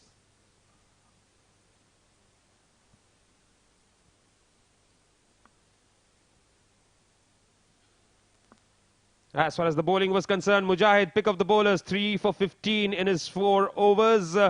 2 wickets apiece for Mudassar and Saqib. And of course, slightly expensive Tandon there, and allowing Sona Gold and Diamonds to reach 123.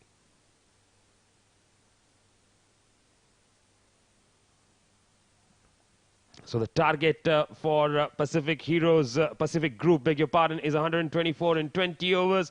Required rate of 6.2.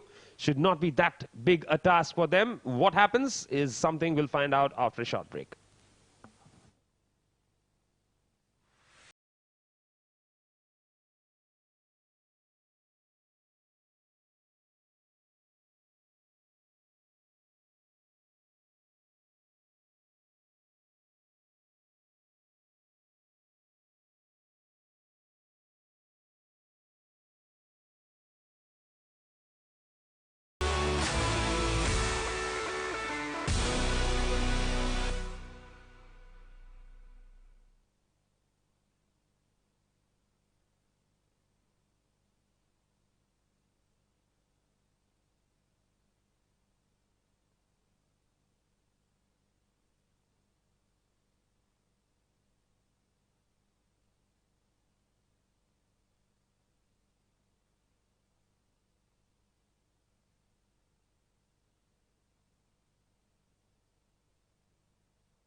All right, so here we are back again for the run chase. This is what Sona, Gold and Diamonds, they posted on the board. A couple of resilient knocks there, one from Shamim, the other one from Azim, who was looking promising. But then others really did not, add a lot to the scoring here. A few hits from Wasif down the order, 15 of 13 for him. But then all they could manage is around 123 runs. Now, if this 123 would have been on the day one of the tournament, I would have felt that they are 80% close to a par score. But not today for sure. The wicket has slightly gone better as the days have progressed. And knowing the fact that it is the fourth innings, it has still played a lot better. Joining me in the combox to start the proceedings here of the run chase, it's going to be Azhar. Thank you, Asim. And that's the target is 124 runs for Pacific Group to be completed in 20 overs.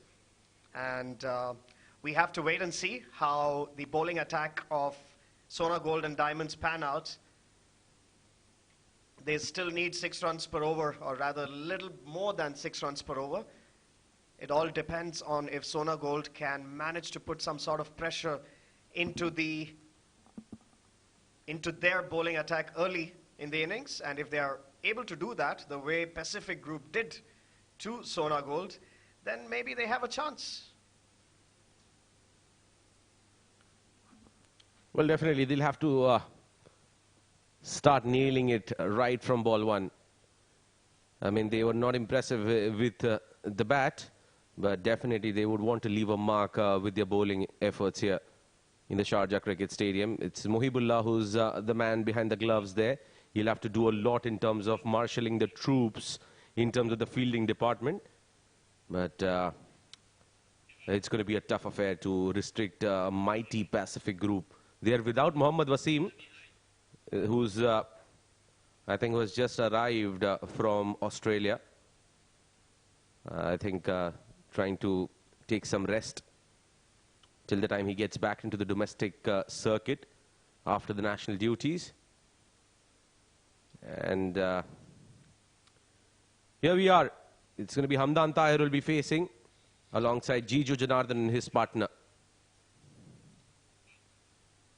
And nicely played. Zohaib is starting the proceedings here for Sona, Gold and Diamonds. Right on the money, the very first delivery, wicket to wicket, straight and well blocked there by Hamdan.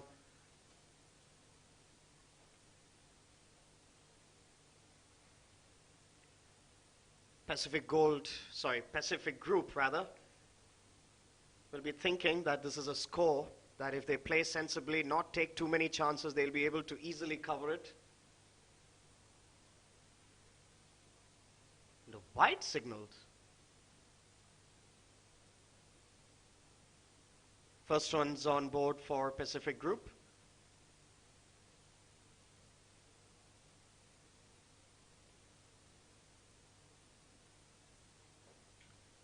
Hamdan trying to get aggressive there.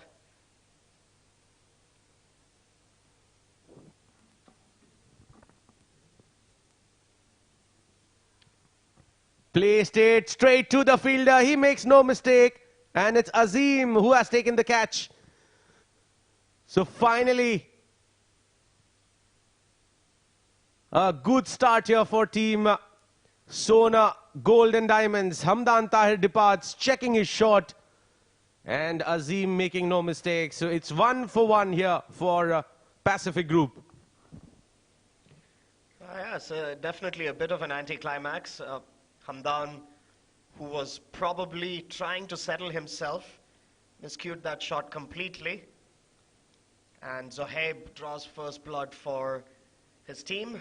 Hamdan departs at 0 of 2 deliveries faced. The score is 1 for 1.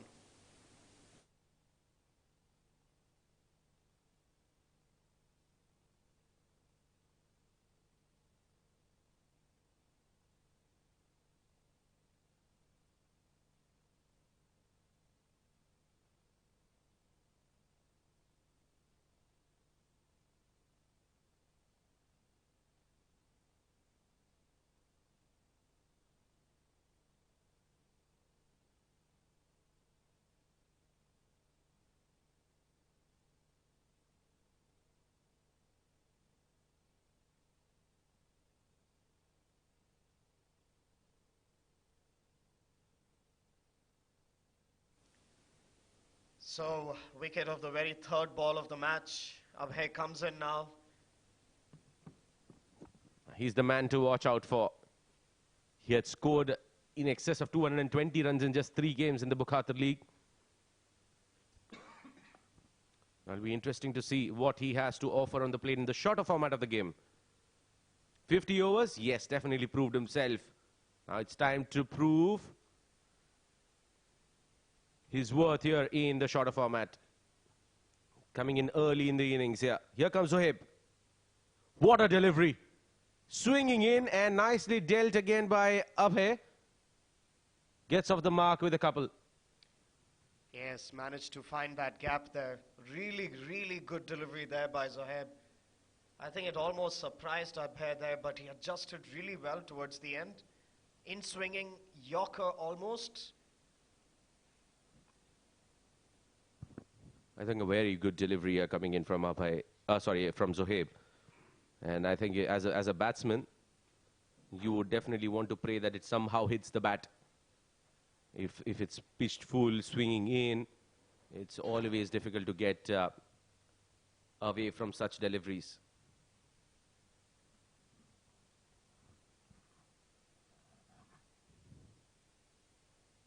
Again, a good-looking delivery, but nothing will stop them from taking a single.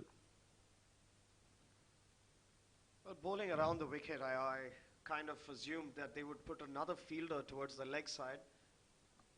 Yes, absolutely, and there is a fine leg standing right, so fine out there. Way too fine, exactly. Way too fine. He's not even going to stop those flick shots which Jiju Janardhan usually loves playing.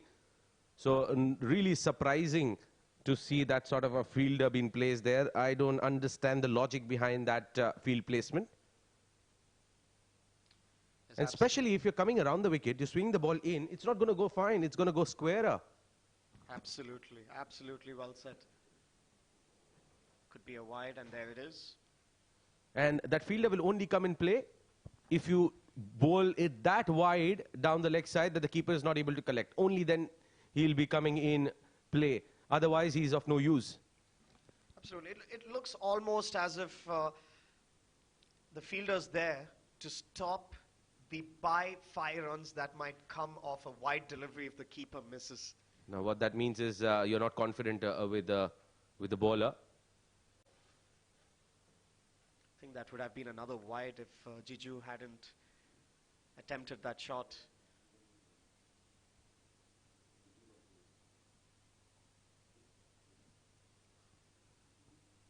They have a slip in place. Packed offside field, no doubt about it. They have a mid-on as well.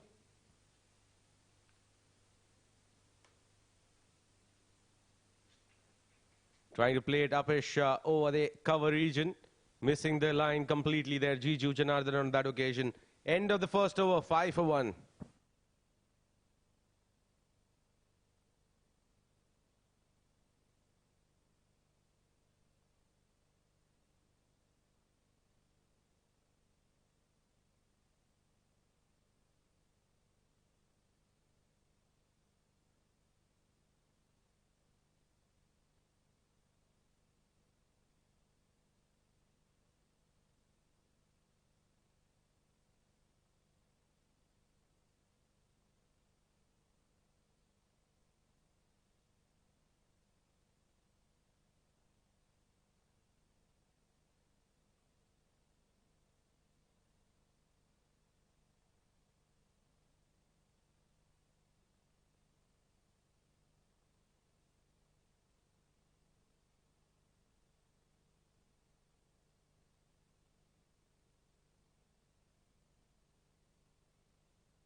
It's time for Shamim. He was promising with the bat. Let's see how promising he turns out to be with the ball. And look at that. He has taken a fine leg deep. Very interesting move. Fine leg and a third man in place. Looks like he's going to be clocking at around close to around 135 Ks, if not less. Too wide, way too wide there. And again, with this kind of pace on the ball, I really don't see a point of having a third man and a final leg present. Well, third man is still fine because the ball can fly off the edge and go in that direction. But fine leg, absolutely. No idea why he's there. Is he there just because you can have two fielders out? Yeah, seems like it. But at least on this occasion, they have it a little bit more squarer. If you look at the first over, he was almost straight behind the keeper. Just a little wide off the keeper, rather. Like if you talk about pushing the fielder who's standing at the second leg slip position and then sending him behind right on the boundary.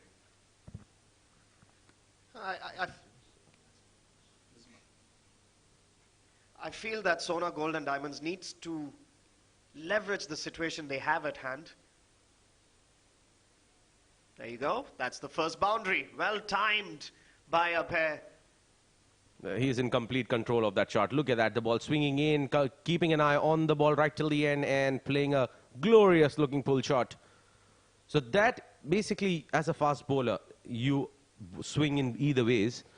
You would definitely want to keep the batsman guessing which way you're swinging in. And instead of a fine leg with that sort of a pace, I would definitely want a square leg who's standing be deep, backward square sort of a position.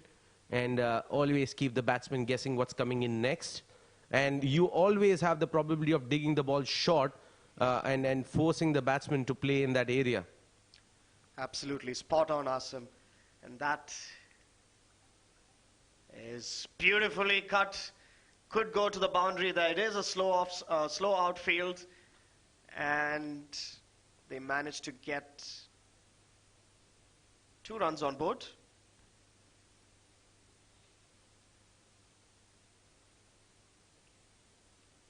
He's all over the place. Shamim needs to get his correct line in order. One of the things that Sona Gold would want to do is to not allow the batsman to settle down.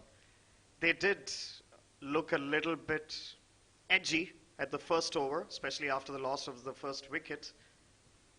They have to kind of try and leverage the situation they have in hand. Try to stop the free flow of runs that's coming.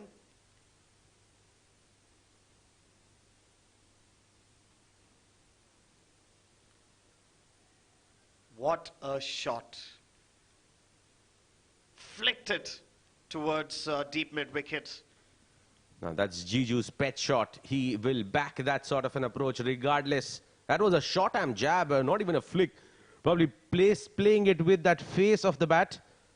And he is very strong in that zone. Trust me, you bowl. Try to test his pads. Yes, Morant looks very strong, very cushiony. He never lets the ball hit that. And not an easy shot to play, no doubt. Picked up the length really early. Glanced towards leg side for another single. That was almost like a VVS Lakshman flick there. It's a treat to watch Jiju when he's at his best.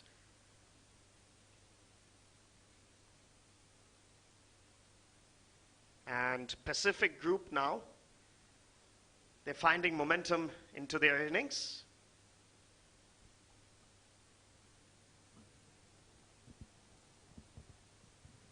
Well, yes, early loss, but they're quite capable enough of controlling things. And look at that, a very controlled looking shot. Still no change in the field. This is a stubborn approach towards their bowling here, I would say. Bowlers to be blamed. And this is not good bowling. And for that delivery, like you rightly said, Asim, a little while back, they need to have that deep fielder there, deep square leg fielder there. With the playing conditions and the batsmen that are there right now, very strong on the leg, both of them. Keeping a fine leg and a third man, I feel, is not the best approach. They've already given too many runs off the second over. The score's now at 22 for the loss of 1 wicket after 2 overs.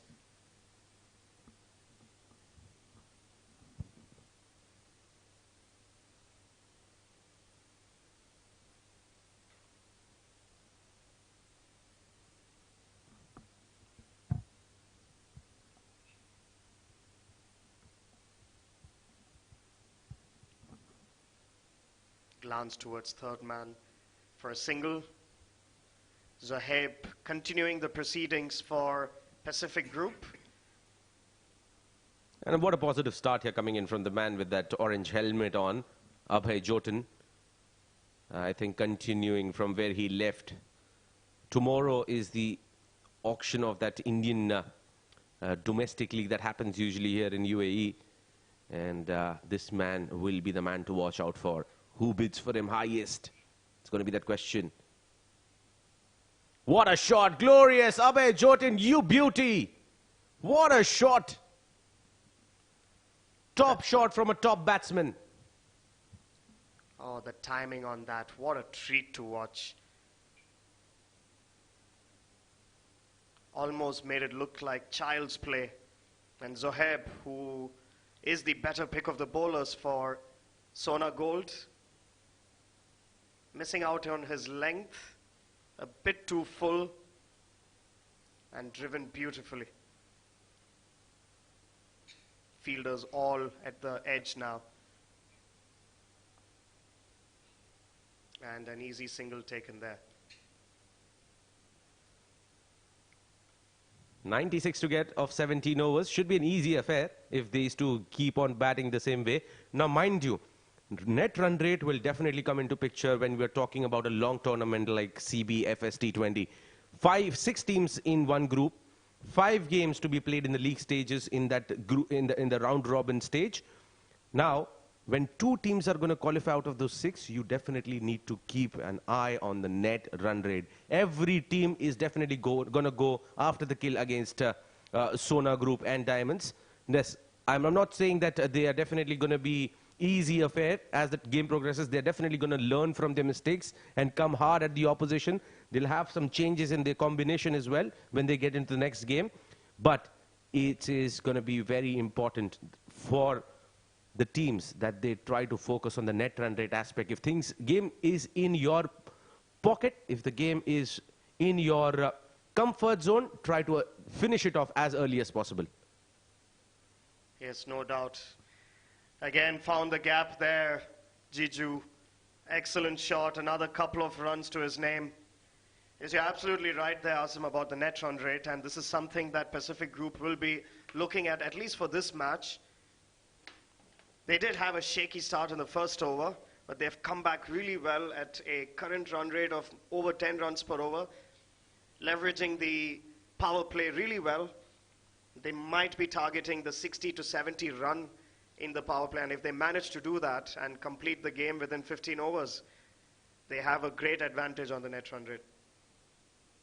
Wide delivery. An appeal. Looks like that has come off the pads of Jiju Janardhanan. End of 30 for 1.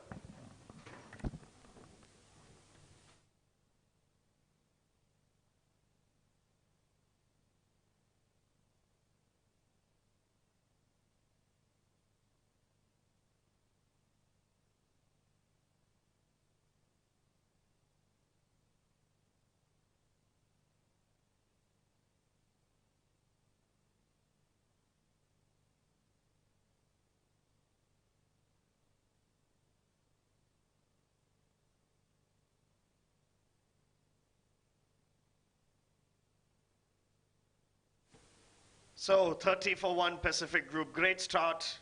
3 overs completed. Abhay on 19 just of 8 balls. Jiju staying steady at 8. It seems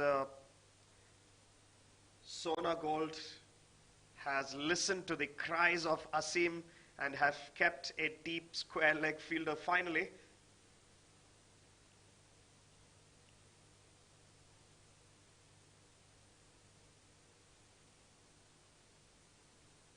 Rather slower delivery at this time. Jiju wanting to take that signal and rightly sent back by Abhay.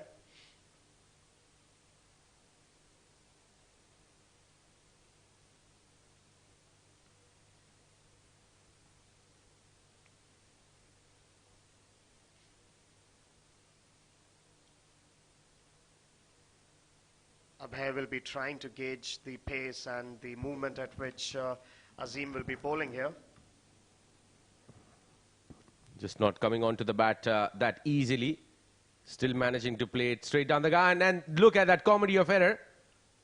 Now, we'll have to wait and see if that was stopped cleanly. I reckon it was for Asim. I think he stopped the ball after reaching the boundary. First attempt. There Yes. you go. Yes, that's a boundary. That is a boundary. Sloppy fielding there, if you have to ask me. Should have been stopped. Every run counts for Sona Gold. They don't have a big total to defend. The fielding has to be on point. They have to take all the catches, all the boundaries to be stopped. If not, it's going to be quite the cakewalk for Pacific Group. Again, no pace on offer there for Abhay Jotin. Good work coming in from Akhil Siddiqui. He's the captain for Sona Gold and Diamonds. I think a lot needs to be worked on from the captain himself in terms of the field positioning. Yes, indeed. And that's nicely glided towards the third man region. Balls racing away. And that's a quick outfield there. That's one of the things to be pointed out. Now, they have a long on and a deep square leg. But the ball that is being bowled by Azim is all towards the offside. Short width offered to the batsman. And this is easy pickings for someone as experienced as Abhay for sure. There is a long on. There is a deep square leg. And I think a short fine leg, but no other fielder on the leg side. Shot, glorious. This is trademark Abhay Jotin. He loves to play square of the wicket. One sure example why he has been among the top ranks. And he is definitely going to be in demand in the coming months here in UAE cricket. What a glorious looking shot. Number 21, Abhay Jotin. He is on fire. 31 of 13 deliveries for him. Well, Abhay has realized that he does not need to play those big shots. The gap that's available on the offside, and well timed by him as well, and well placed as well, no doubt about it. He's just playing with the mind of the bowler right now.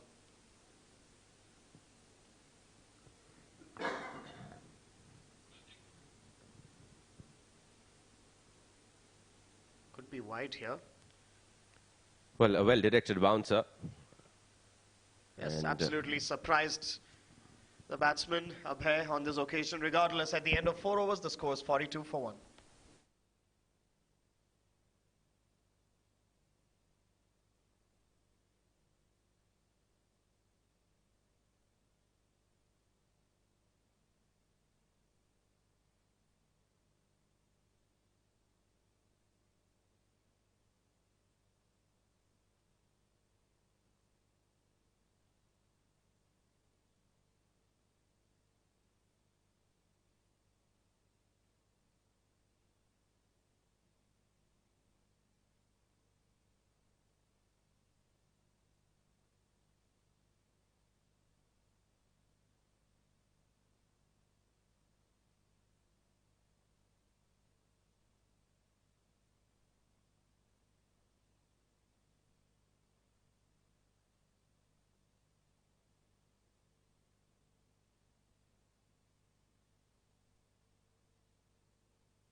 Finally, some improvisation here coming in the field, and there is a change in the bowling here as well. Wasif.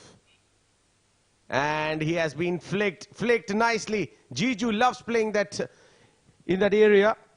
And even in the deepest of sleep, probably you wake him up, ask him to play a shot, he's going to play there. Anything on the pads of Jiju, he's going to punish it for a boundary. No matter where you keep the fielder, he's going to find that gap and he's going to get that boundary. Absolutely. He is brilliant, especially when it's on the pads.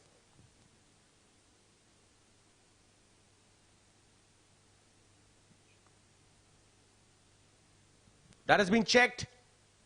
And definitely this is because of the wicket ball staying on the surface. Jiju Janardhanan, I think he has just got a bit too early onto the shot. Ball holding onto the surface, and that was enough. Manu makes no mistakes, and that's the end of Jiju Janardhanan. Now another good positive start for him, but not able to convert it to a big one. 46 for 2, Pacific Group. He's definitely thoroughly disappointed with himself. In the end, he just checked that shot, not able to connect it as much as he would have wanted to. Uppishly played and an easy catch for Manu at shot mid-off, rather mid-off.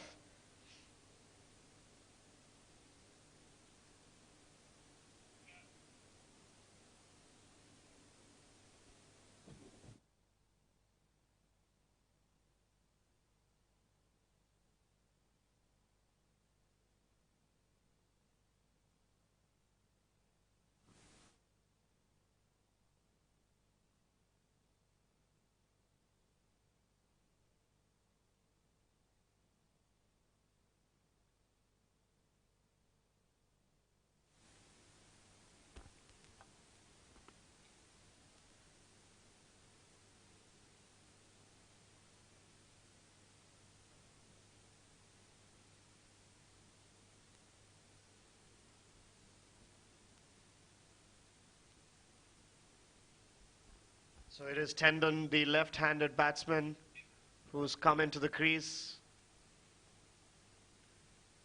Pacific Group required just 78 from 94 deliveries. And if they pace their innings well, this should be quite possible, quite comfortable for them to chase the score.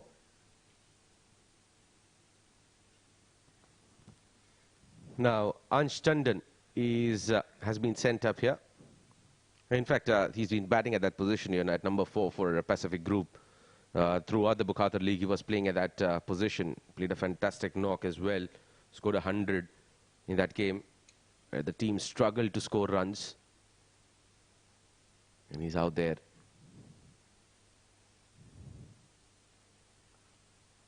He's someone who likes to take time and settle in and then go for his shots. We'll have to wait and see what his approach is going to be here in this particular game. 77 to get of 92 deliveries.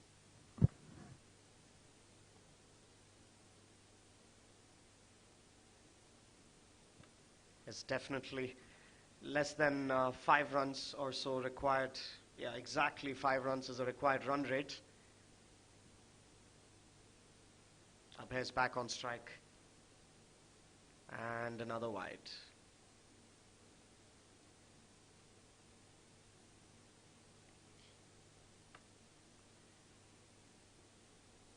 Well, Sona Gold is definitely not equipped right now, or in a position right now to bowl on the pads of any of the batsmen of Pacific Group, especially with the field setup they have. There is no deep square leg. There's no deep mid-wicket.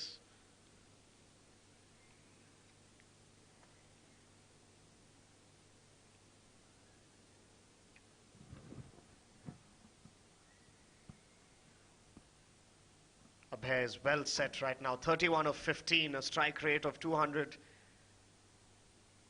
He's doing what he loves to do, take on the bowlers early.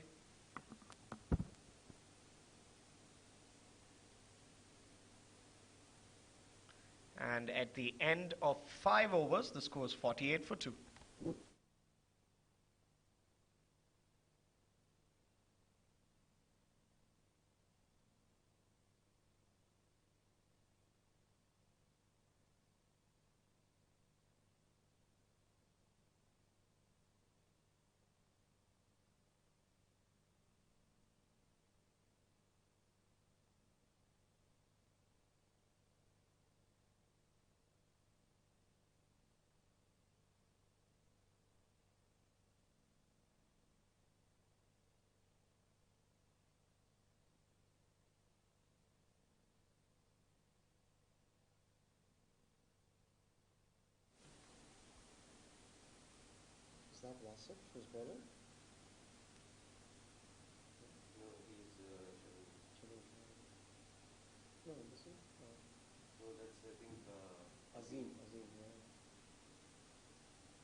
So Hazim is back into the attack, the last over of the power play.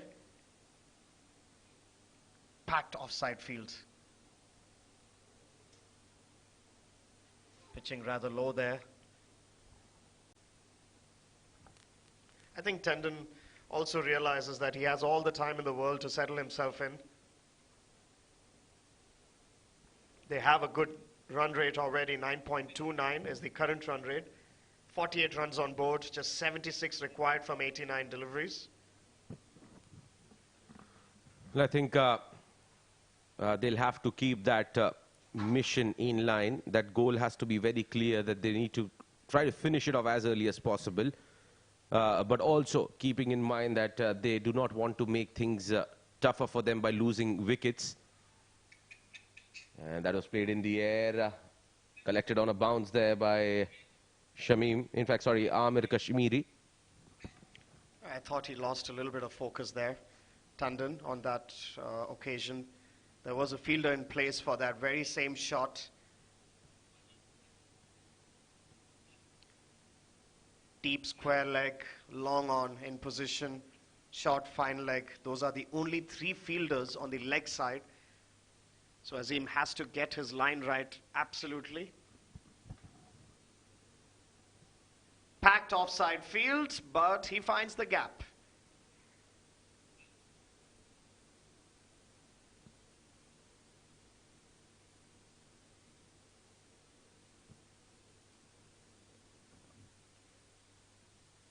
Wonderful square cut there from Abhay. Good form there.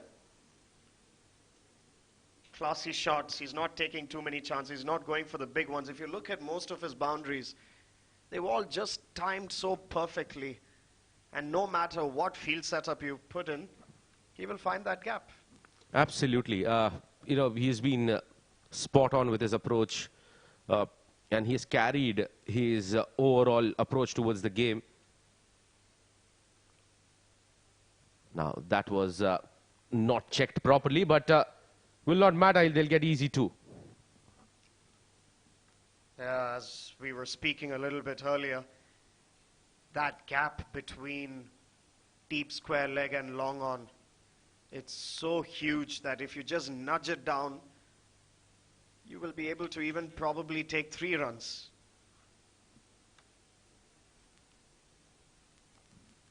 Well, absolutely. Look at that massive gap in between that square leg and the long on fielder. I think even if they just push it and run, I mean, 3 will be too ambitious, but it's not impossible. Pulled straight to the fielder, and Manu makes no mistakes. He takes the catch. That was a sharp one, coming in quickly.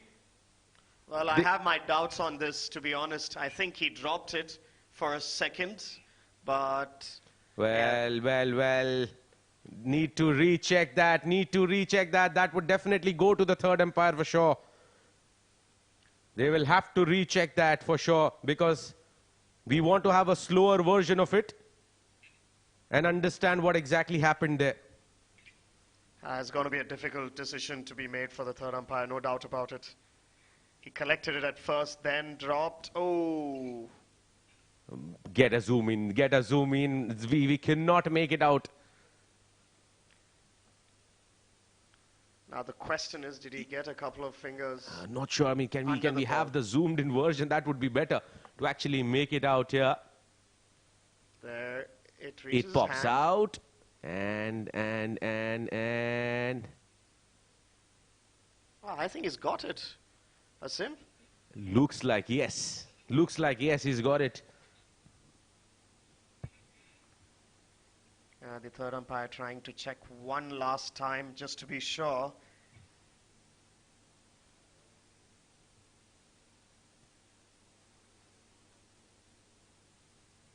Yep. Finger under the ball. The chances are that will be given out.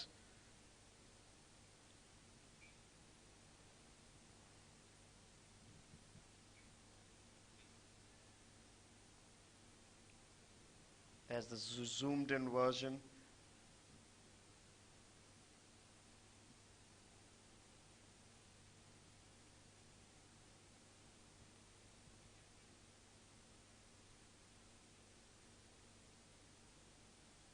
There you go again.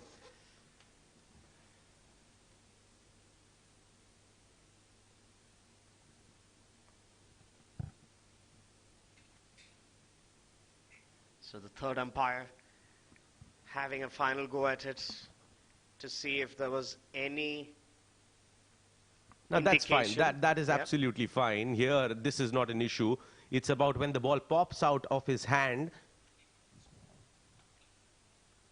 Well, looks like it is the benefit of doubt that probably might go in favor of the batsman.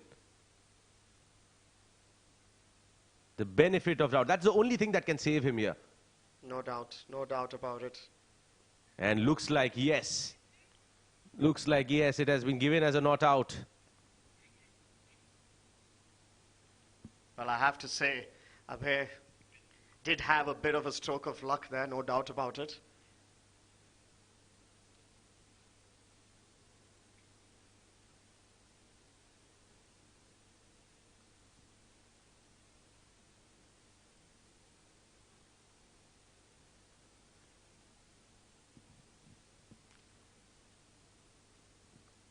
So the power play has been completed and the score stands at 56 for the loss of 2 wickets. 6 overs done. Abhay going strong and steady at 38 and Anish Tandon 2 runs so far.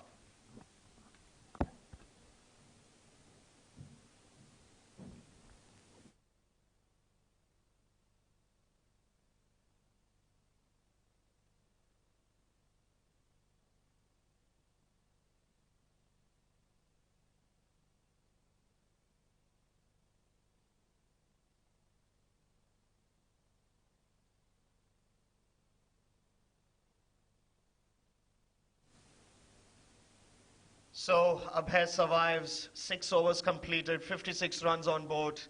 Run rate going strong at 9.33.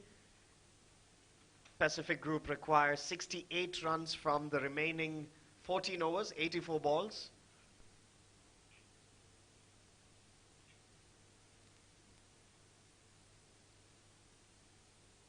And one can only imagine if the fielder had caught that in the first instance, that would have been case closed for Abhay, but he survives and nudges towards long on for a single. I think Pacific Group and both Abhay and Tandon will not go for anything extraordinary here. They'll try to just nudge it for singles and doubles, look for the odd bad delivery, try to take the boundary. Otherwise, they are in a very good position right now. And the way they're going, they should be able to complete the 124 run target within the 16 to 18 run over mark rather. Well, absolutely. And also giving due consideration to the fact that the wicket is not so easy to bat on. It's not coming onto the bat that easy. You can't be free-flowing with your shots, because there are a couple of those deliveries which are holding up onto the surface. That's what we saw in Jiju's dismissal as well, right? And you would not want to lose a wicket at this stage right now. Abhay, who's batting really strong, really steady there.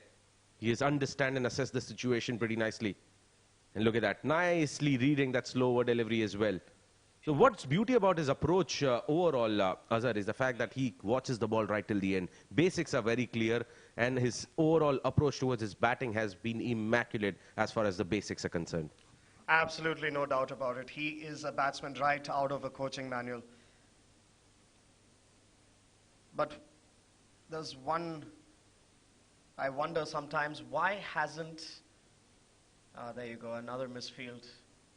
A wide probably, yes, wide signal, done another run. So they haven't used a spinner yet. Sona Golden Diamonds. And at this track, one might start to wonder if that might help them better.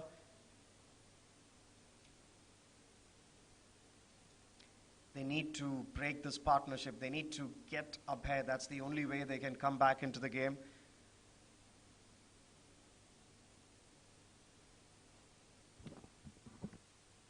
And worked around, that will be a dot ball. So a very rare dot ball coming through here. And I think they've been fantastic here. Pacific group overall, if you look at the game from the balcony, you know, on the holistic level, they have been really spot on in terms of their approach towards this match. And they've been enjoying the game. You could see the body language of the fielders as well when they were fielding. It was almost as if it was some sort of a warm-up match for them. They got wickets at regular intervals.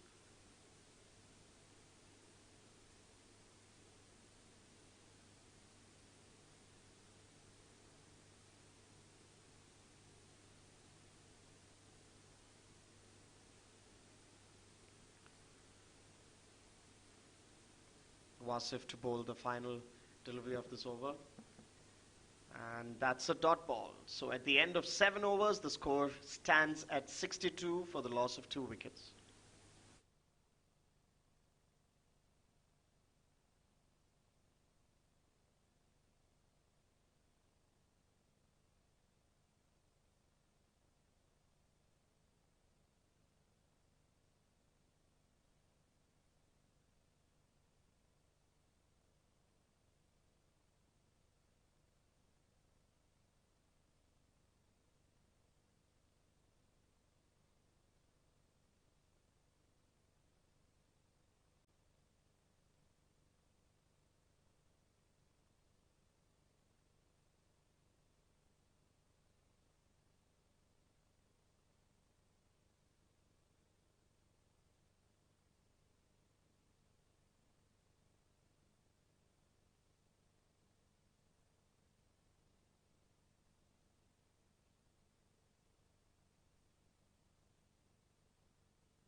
A change in the bowling and starts off with a full toss and starts off with a boundary. Siddiq into the attack and he has been welcomed with a boundary. That was a nothing delivery.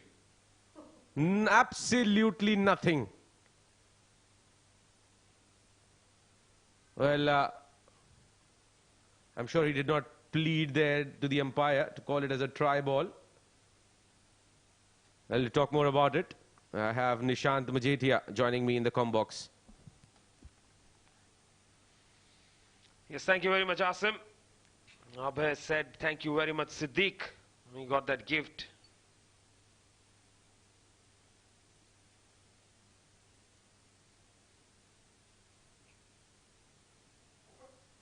And very well tossed up, driven straight to the field red cover. That is the dot ball.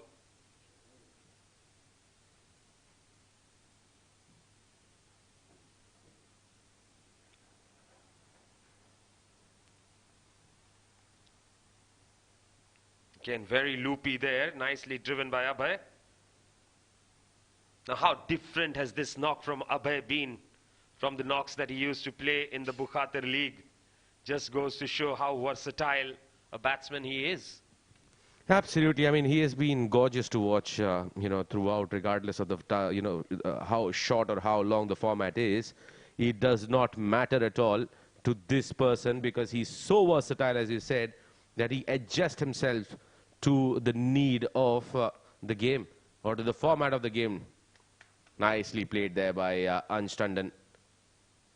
Had he left that, it would have been a free single though, but deciding to get Abhay back on strike. 46 of 28 balls.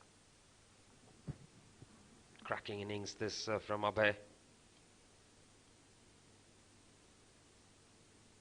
Again, easily driven to the fielder sweeping. Will pick up a single. End of the over. 8 bowls, 69 for 2.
It's time for Abdur Rahman Tariq. Now, it's not that the same Abdur Rahman Tariq that we usually hear him out in the commentary box. It's a different one. We've seen a lot of Abdur Rahman Tariq, even though he's a spinner too during his playing days, but a leg spinner. Have to wait and watch how soon or when does Ansh Tandon switch his gears and tries to get the aggressors mode on, because they would not want to push this game for a very long time, or maybe try to take it as deep as possible. If they do that, they'll be hampering themselves with that advantage, cutting that advantage which other teams might get of having a better net run rate. 54 to get 53 to get of 70 balls now.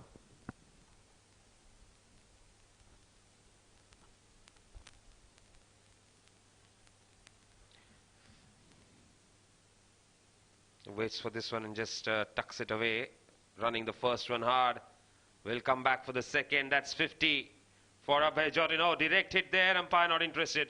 50 for Abhay Jodin.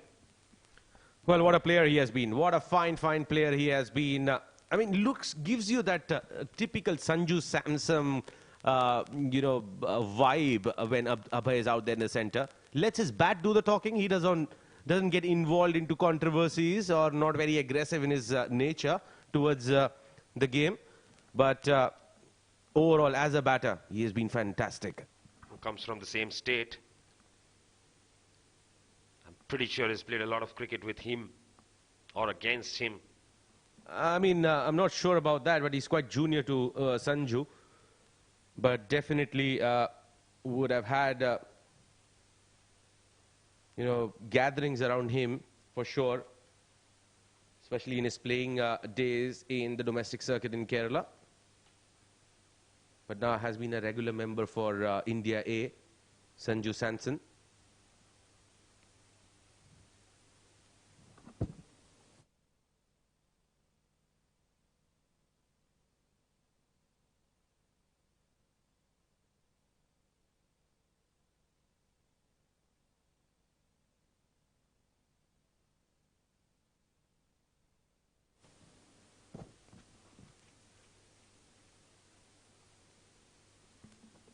Nicely played in the gap. Yuvasa will put in the chase, but batsman will get back for 2. Abhay has just not allowed the bowlers to settle in at all. 9 overs bowled, 77 for the loss of 2 wickets.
Well, that's a wicket here, a surprise wicket here for Siddique.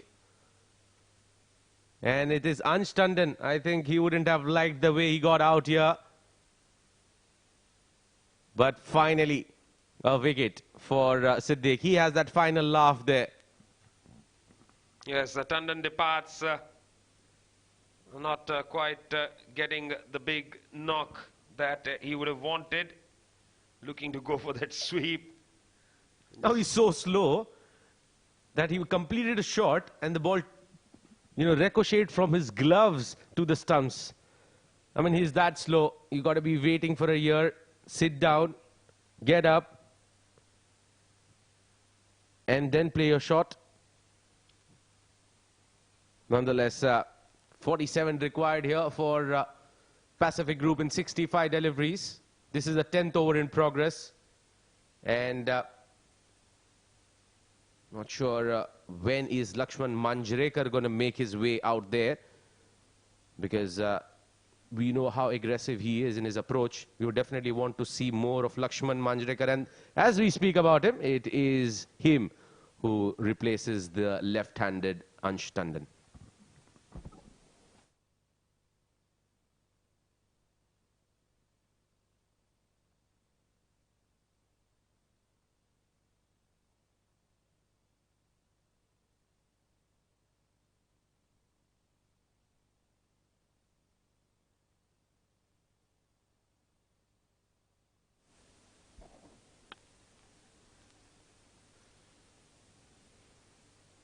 Siddique managing to pick up that wicket.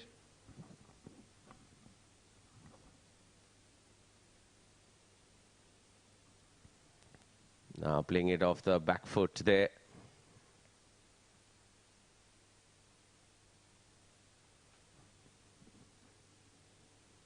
.77 for 3 in the 10th over.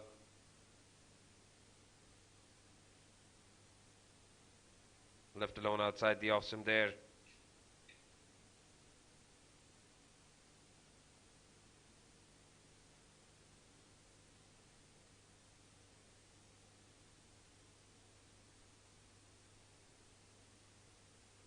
Looks to go for the big shot and dropped. Simplest of catches there, put down. I mean, you can't get easier catches than that. Dolly put down there. And it's none other than Vasif. Well, sorries won't help, my friend. You get opportunities you need to make full use of.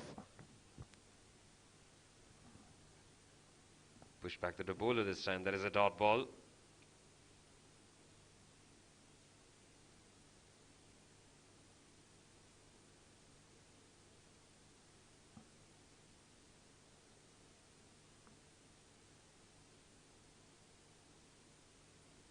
Soft hands tucked away. This time we'll pick up a single and get off the mark.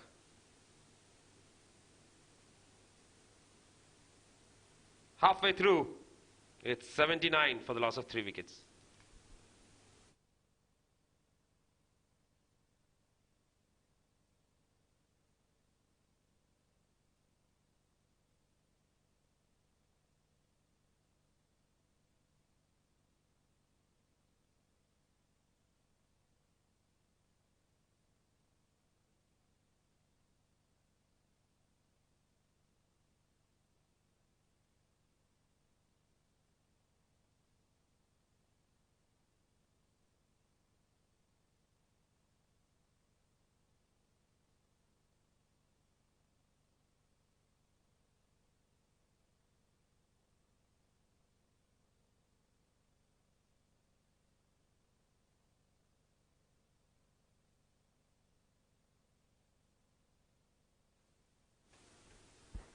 Captain Akil comes into the attack. Again, starts off with a full toss there. That's a driven. Oh, fumble. Single taken. Brings Abhay on strike.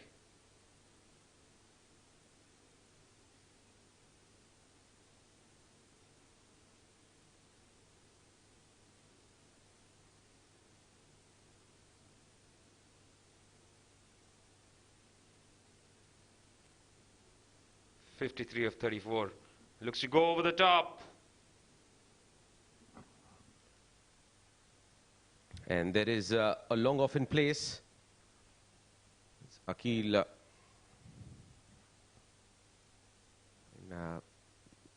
few years back, I've shared the dugout with him. And an interesting character to have in the side.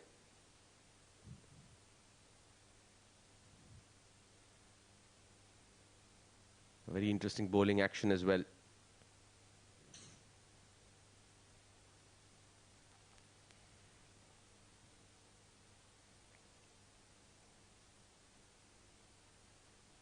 Lakshman, 2 of 6 is what he's batting on. Opens the face of the blade, very nicely done. The placement is brilliant, but then it's a longer side. So they will pick up only 2.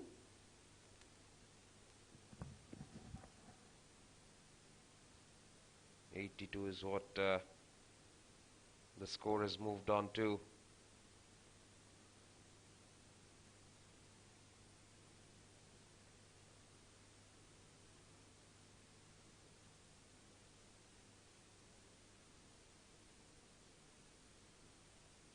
Nicely clipped away this time. There is a fielder in the deep. Just a single that brings Abhay back on strike.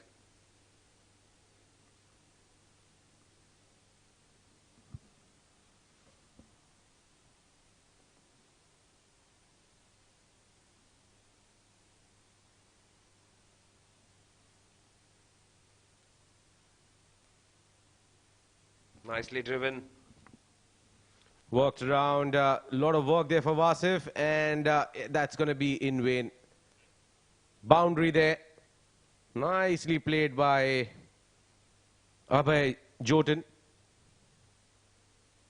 He's not sure, but definitely that's hit the ropes.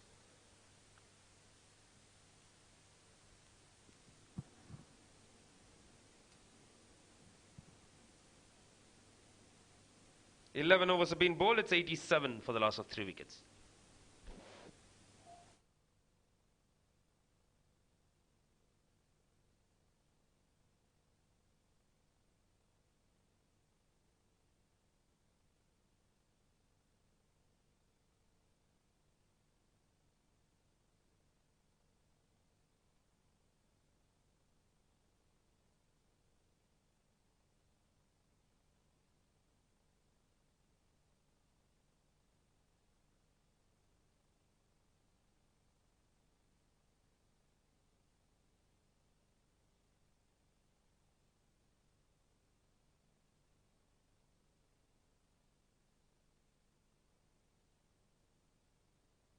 Sadiq continuing here.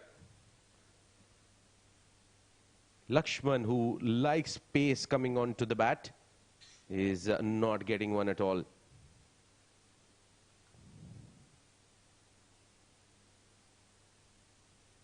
And that's just playing it towards a short extra. And that's what it does. I mean, at times when batters, they are so used to getting pace onto the bat, it becomes really difficult what you need to be doing when you don't get pace on back. It's all about power that you need to apply.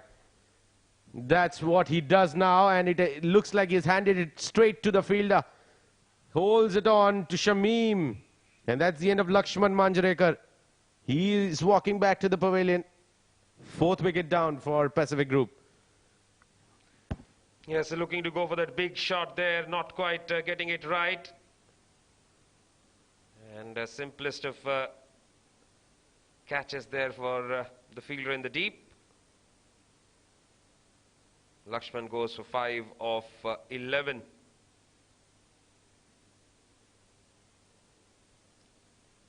.87 for 4 in the 12th over.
very awkwardly hits it down the ground.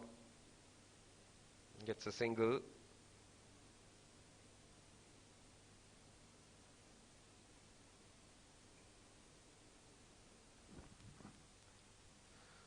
Well, look at Siddiq. He's just not offering pace. Pick of the bowlers here. Picked up 2 wickets for 9 runs in his 2.4 over spell. Well, really want to ask for more from him. He's cut down the pace. He's cut down the rate at which they were scoring. And he's even kept Abhay Jordan silent. Yes, Abhay Jordan has just quietened a little bit.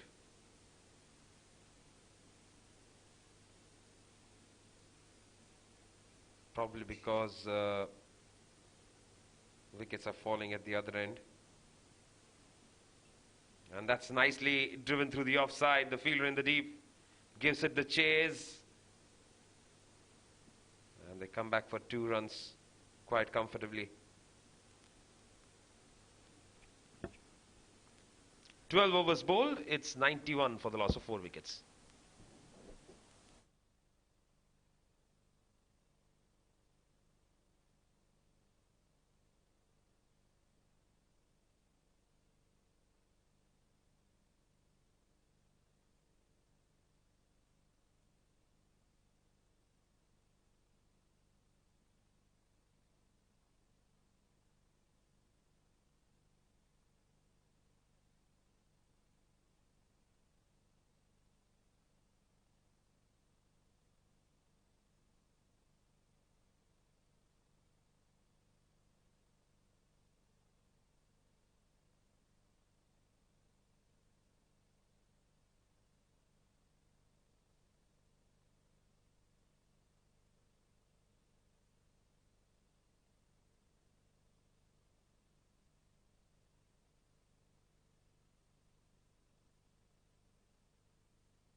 Akil to bowl his second over.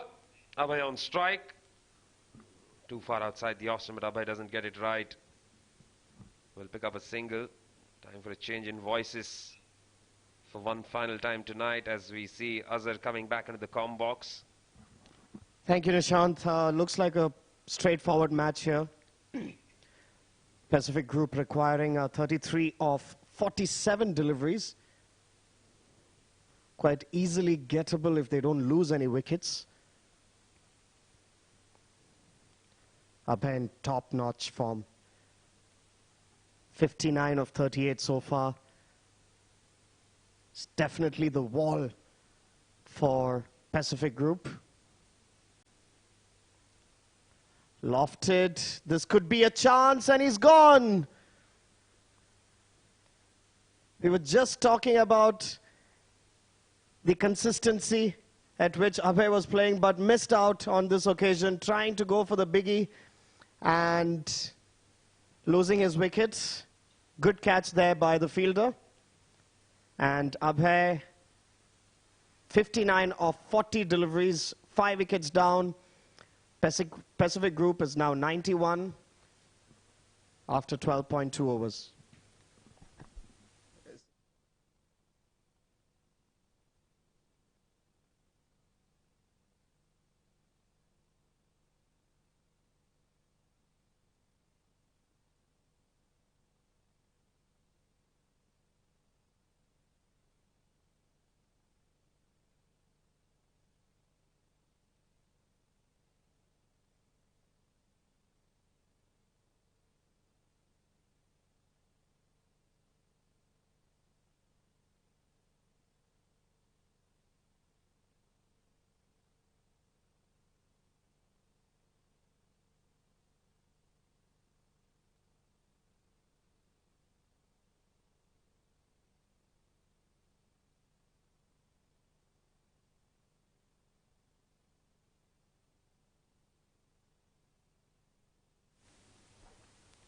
So Fayaz is the new man in, and that's a poor delivery down the leg side.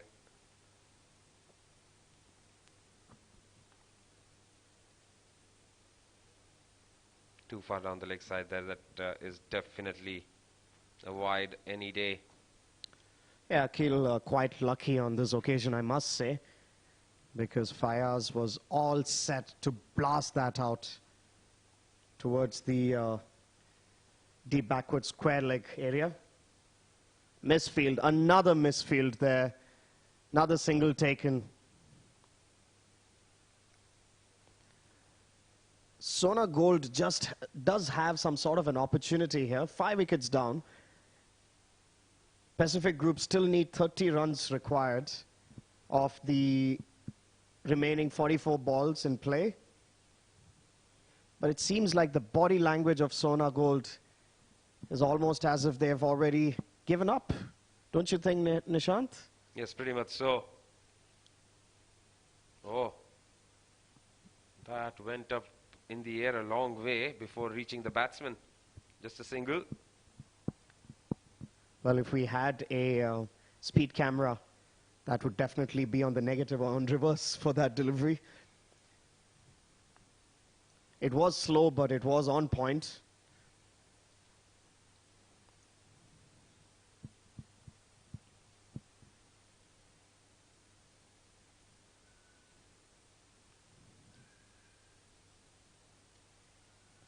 Akhil mixing it up, trying to steal a single there. There was no run in play, but Fayaz. Regardless, at the end of 13 overs, the score for Pacific Group is now 94 for 5.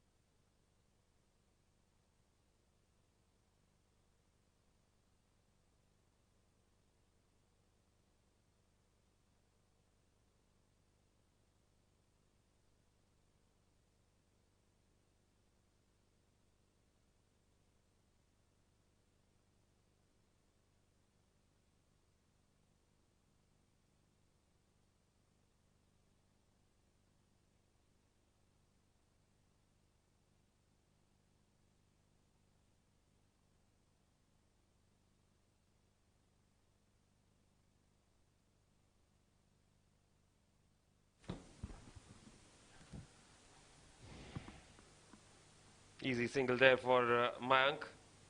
Fayaz coming into bat number 7. We've seen him open the batting in Bukhatir, of course, played for a different team.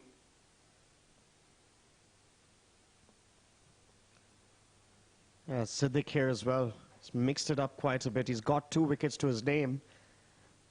He's definitely a bowler who can tempt any batsman into going for the big ones.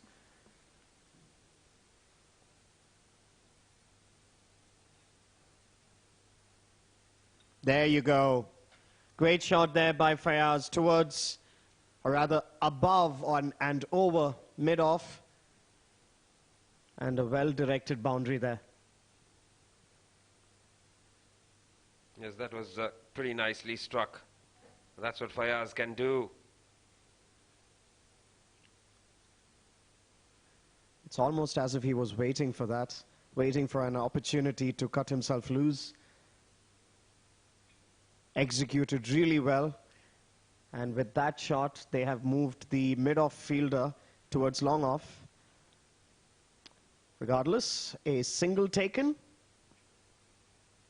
and that raises the 100. So 24 needed of 39 deliveries now. Yeah, the 100 coming up in the 13th over. Had Pacific Group not lost some of those wickets, they would have probably eyed getting this 100 mark at the 10th or 11th over. Nudged towards the onside. Another single taken. It's the approach that I keep wondering that Sona Gold is implying over here. with this sort of a field setup, it will be rather easy for them to take those singles and finish off the game. They need to get wickets. A couple of wickets from here can still turn around the game in their favor.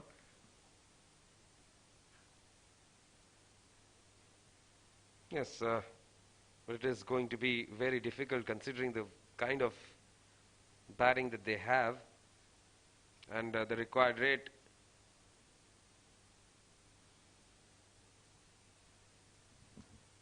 Easy single taken, another run added to the tally, then that will be the end of over number 14. It's 102 for the loss of 5 wickets.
Another change in the bowling.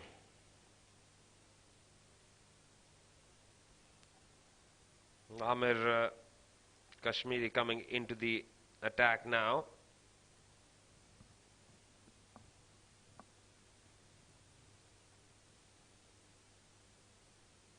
Starts off with a delivery outside the off stump. Fayaz looking to cut, misses.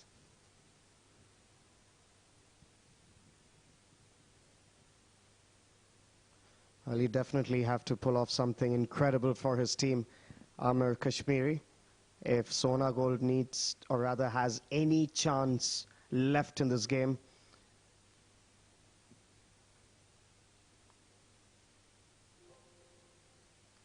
The odds are probably 90s to 10 in favor of Pacific Group right now. So they have a deep backward square leg in place.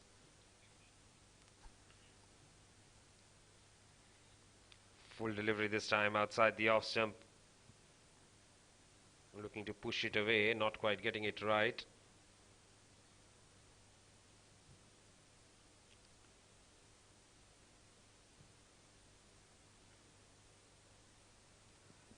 No fine leg, no long leg in place. So Amir Kashmiri will be looking for that chance of a run out. Direct hit, no. Well, I think Fayaz made his ground regardless.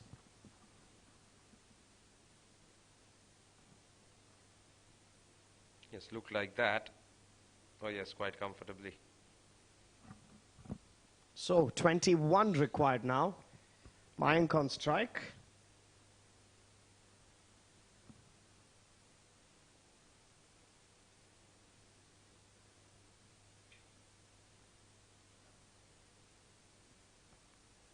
Just punched towards long on for a single.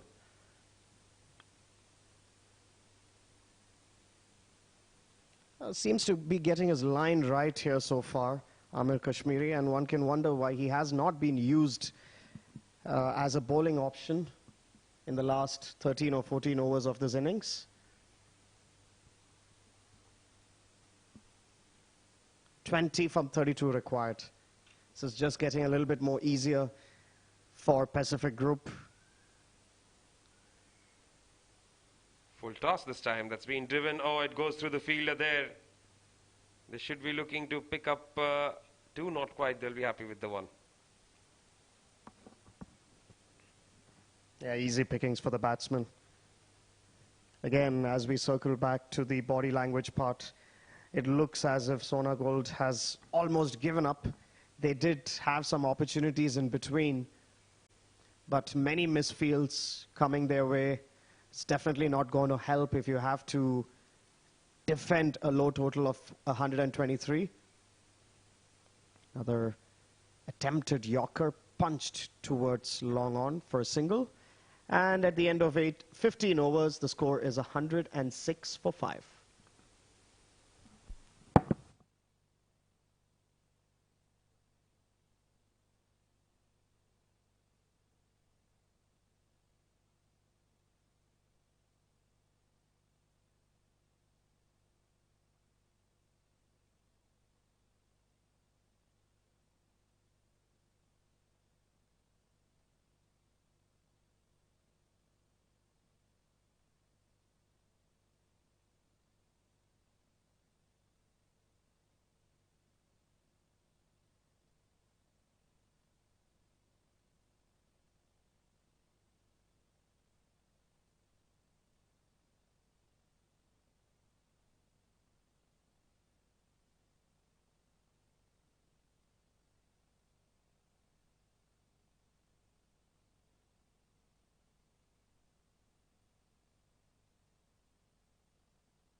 So, Zohaib back into the attack. The opening bowler for Sona Gold. Has done another misfield. This could be running towards the boundary. 4 runs taken. Yes, just opening the face of the blade there. Getting it past the infielder and finding the boundary. Yeah, eased himself into that shot. Mayank is well aware of the field placement. And of course, the misfield did not help either. So now the equation, just 14 more required from 29 deliveries. Well, you can say miracles can happen, but I highly doubt that it will ever happen in this match for Sona Gold. Very difficult for Sona Gold indeed. Less than 3 and over needed now. Inside edge onto the pads, that is a dot ball. Yeah, I think the batsmen, they're just taking their time, settling in still. They know that there's no hurry to complete the score.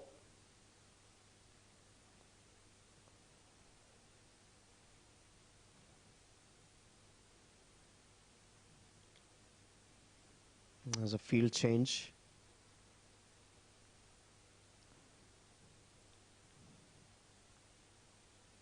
So the deep mid-wicket comes towards the mid-wicket area. They still have long on, third man. Deep covers at plays, and also the deep square leg. So that's the 4 fielders at the boundary. Well, it doesn't matter.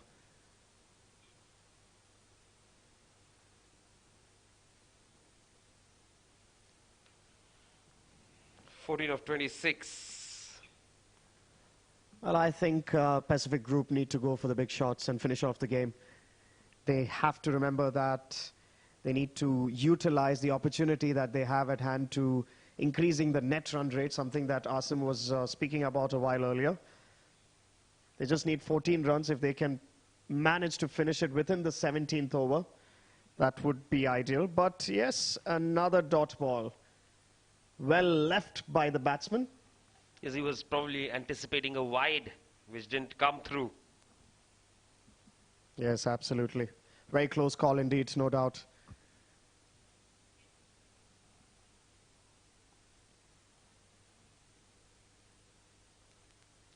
Final delivery of Zohaib's third over. Back to the bowler. Dot ball. 16 bowled, 110 for 5.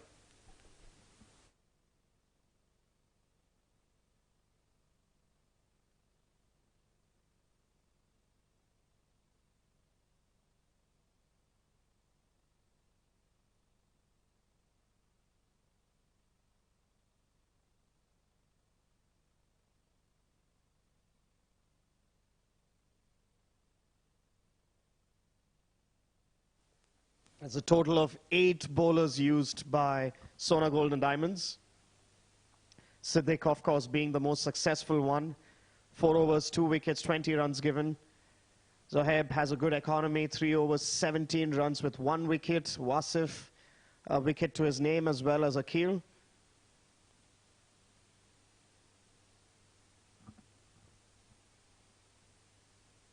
So Amir Kashmiri back into the attack, lofted shot. And another dropped catch. Can you believe it? The match is being gifted to Pacific Group with each passing delivery. Yes, that was again a very simple chance. Siddiq making a mess of it. Well, I can tell you something, Nishant, with this sort of a fielding effort, they will not be able to find any place in this tournament. They have to improve considerably to have any chance. Nudged on the leg side, another single taken.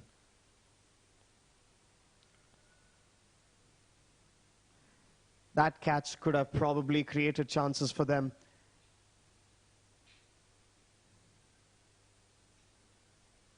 And it seemed like a straightforward catch to me. It's not like Siddiq had to run to cover and take that catch. It was coming towards him, completely misjudged, I guess. Yes, he didn't judge it at all. It was straight into his hands. This time he gets it past the fielder. As 2 runs taken. And usually when batsmen see these kind of a fielding effort, they will take more chances.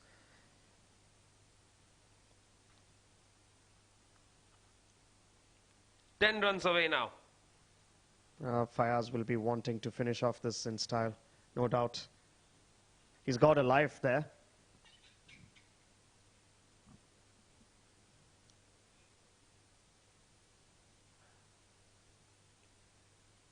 Not quite. Attempted Yorker. Amir bowling quite well, I must say.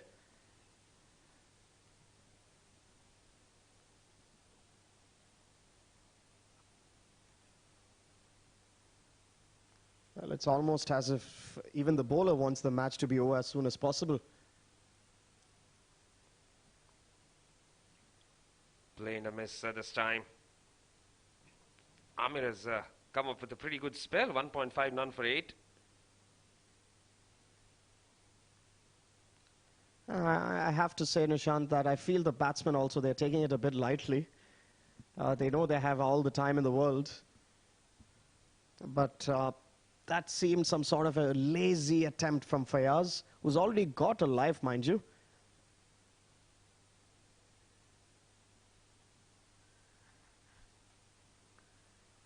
Happy picking up the 1s and 2s. And another single to finish over number 17. 115 for 5.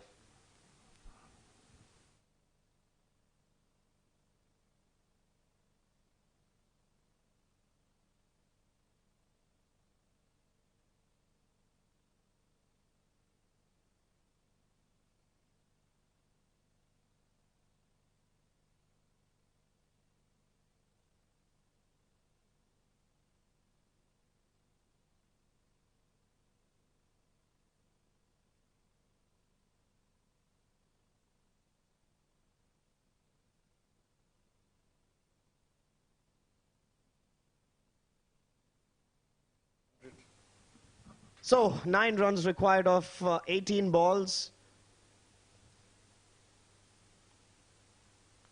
Zohaib is back into the attack. The left-handed pacer, who showed early promise, attempted Yorker.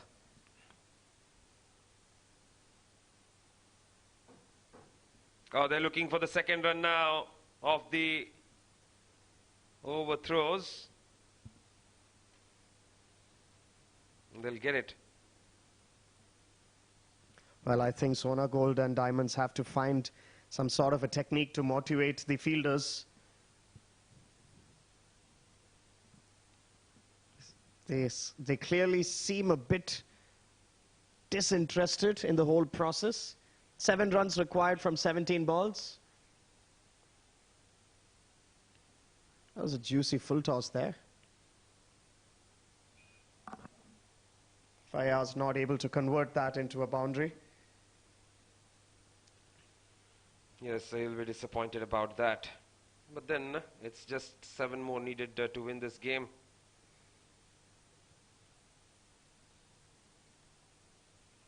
And he looks to go down the ground. Fielder there will take the catch. It's not over yet. Absolutely brilliant. He did get a life, mind you, Fayaz, and on this occasion, the fielder doing a great job. Important catch for Sona Gold and Diamonds to have any chance left in this match. Fayaz departs for 15 runs and the score is 117 for 6.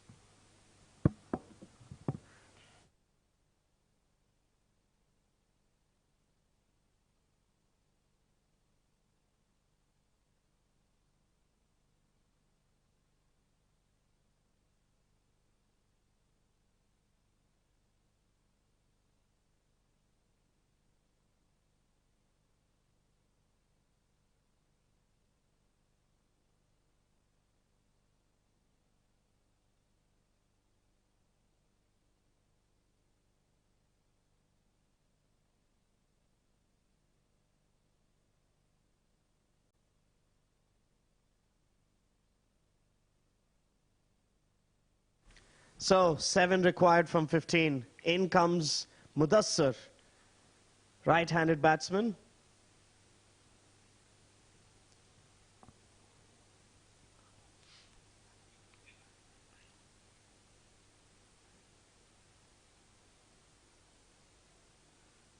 Pushed away straight to the fielder, wanted a single but sent back. Another dot ball here. It almost looks like a Subhash Ghai movie, to be honest, stretched for no reason. Definitely a match that Pacific Group could have gone aggressively. And by aggressive, I don't mean those big hits where you get caught. But this was an opportunity for them to increase their net run rate.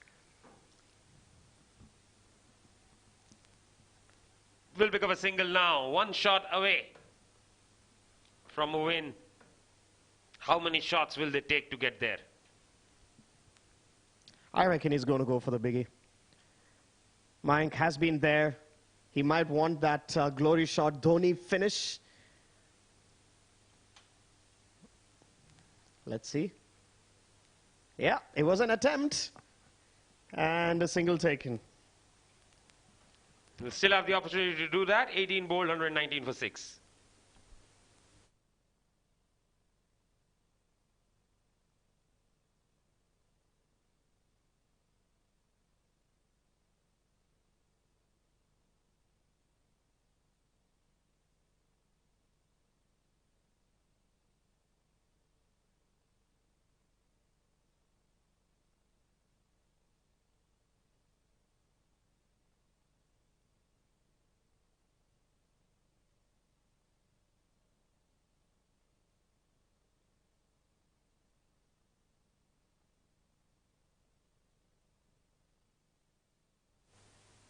Big shot attempted, running towards the boundary, cut off by the fielder, 2 runs taken. And Pacific Gold just 3 runs shy of a victory here.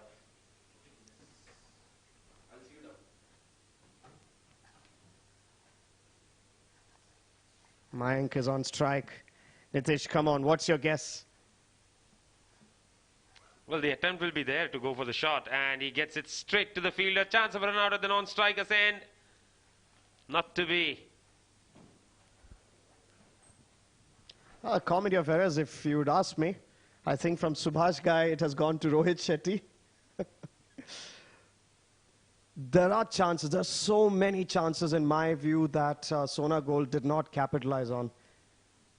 Well, that's more like Priyadarshan. Well, 3 runs, fielders closing in. This is an opportunity for Mayank. I'm telling you now, this is going to be, there you go. Oh, close. Regardless, this could be running towards the boundary. The outfield is slow. The batsman, 2 runs completed, 3rd run in progress, and there you go. Finally, what seemed like an eternity, the match has come to an end. Pacific Gold clinched their first victory in this CBFS T20 League. Yes, finally it has come really, and it was in the air for a while. Very unnecessary Abbas Mastan-like twist was on the cards, but not to be. That's all over then finally. It has come to an end. The batting card, 59 of 40 deliveries from Abhay. Nobody else really getting too many runs there, 19, 15, 12. But ultimately they somehow managed to scramble to 124 for 6.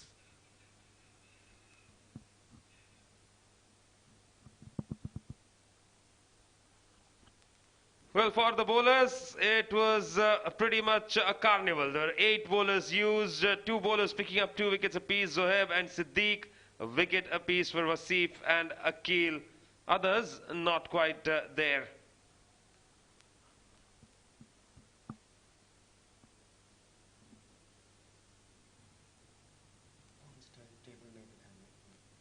Well, that's the story of the game. Sona Golden Diamonds were put into bat. 123 for 8 in their allotted 20 overs. 37 from Shamim. Mujahid picked up the bowlers, picked up 3.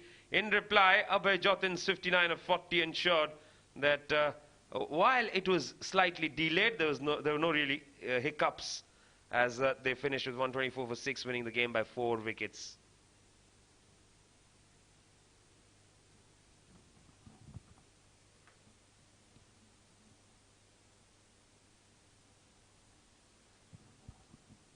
Well, the end of the game tonight, of course, coming up next, that is tomorrow. We have a single header as DCC will take on JVC Stallions. Action begins at 8 p.m. We come live 10 minutes earlier, and do join us for all the action. Well, of course, for now, we'll dive into a short break. When we come back, it will be awesome with the post-match presentation.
Excuse me.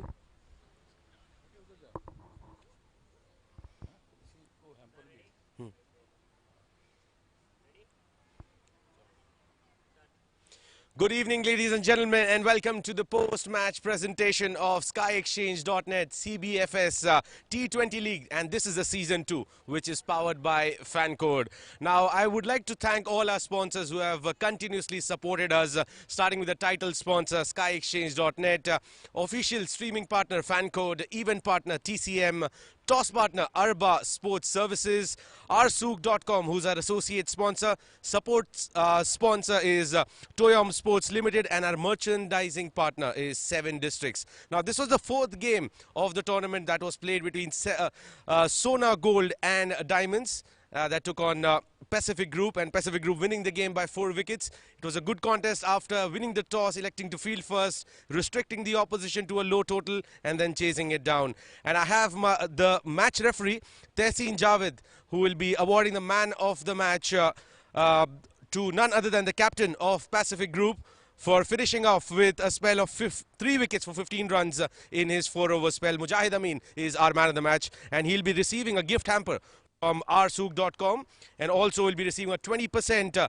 discount voucher on all the products purchased from rsook.com.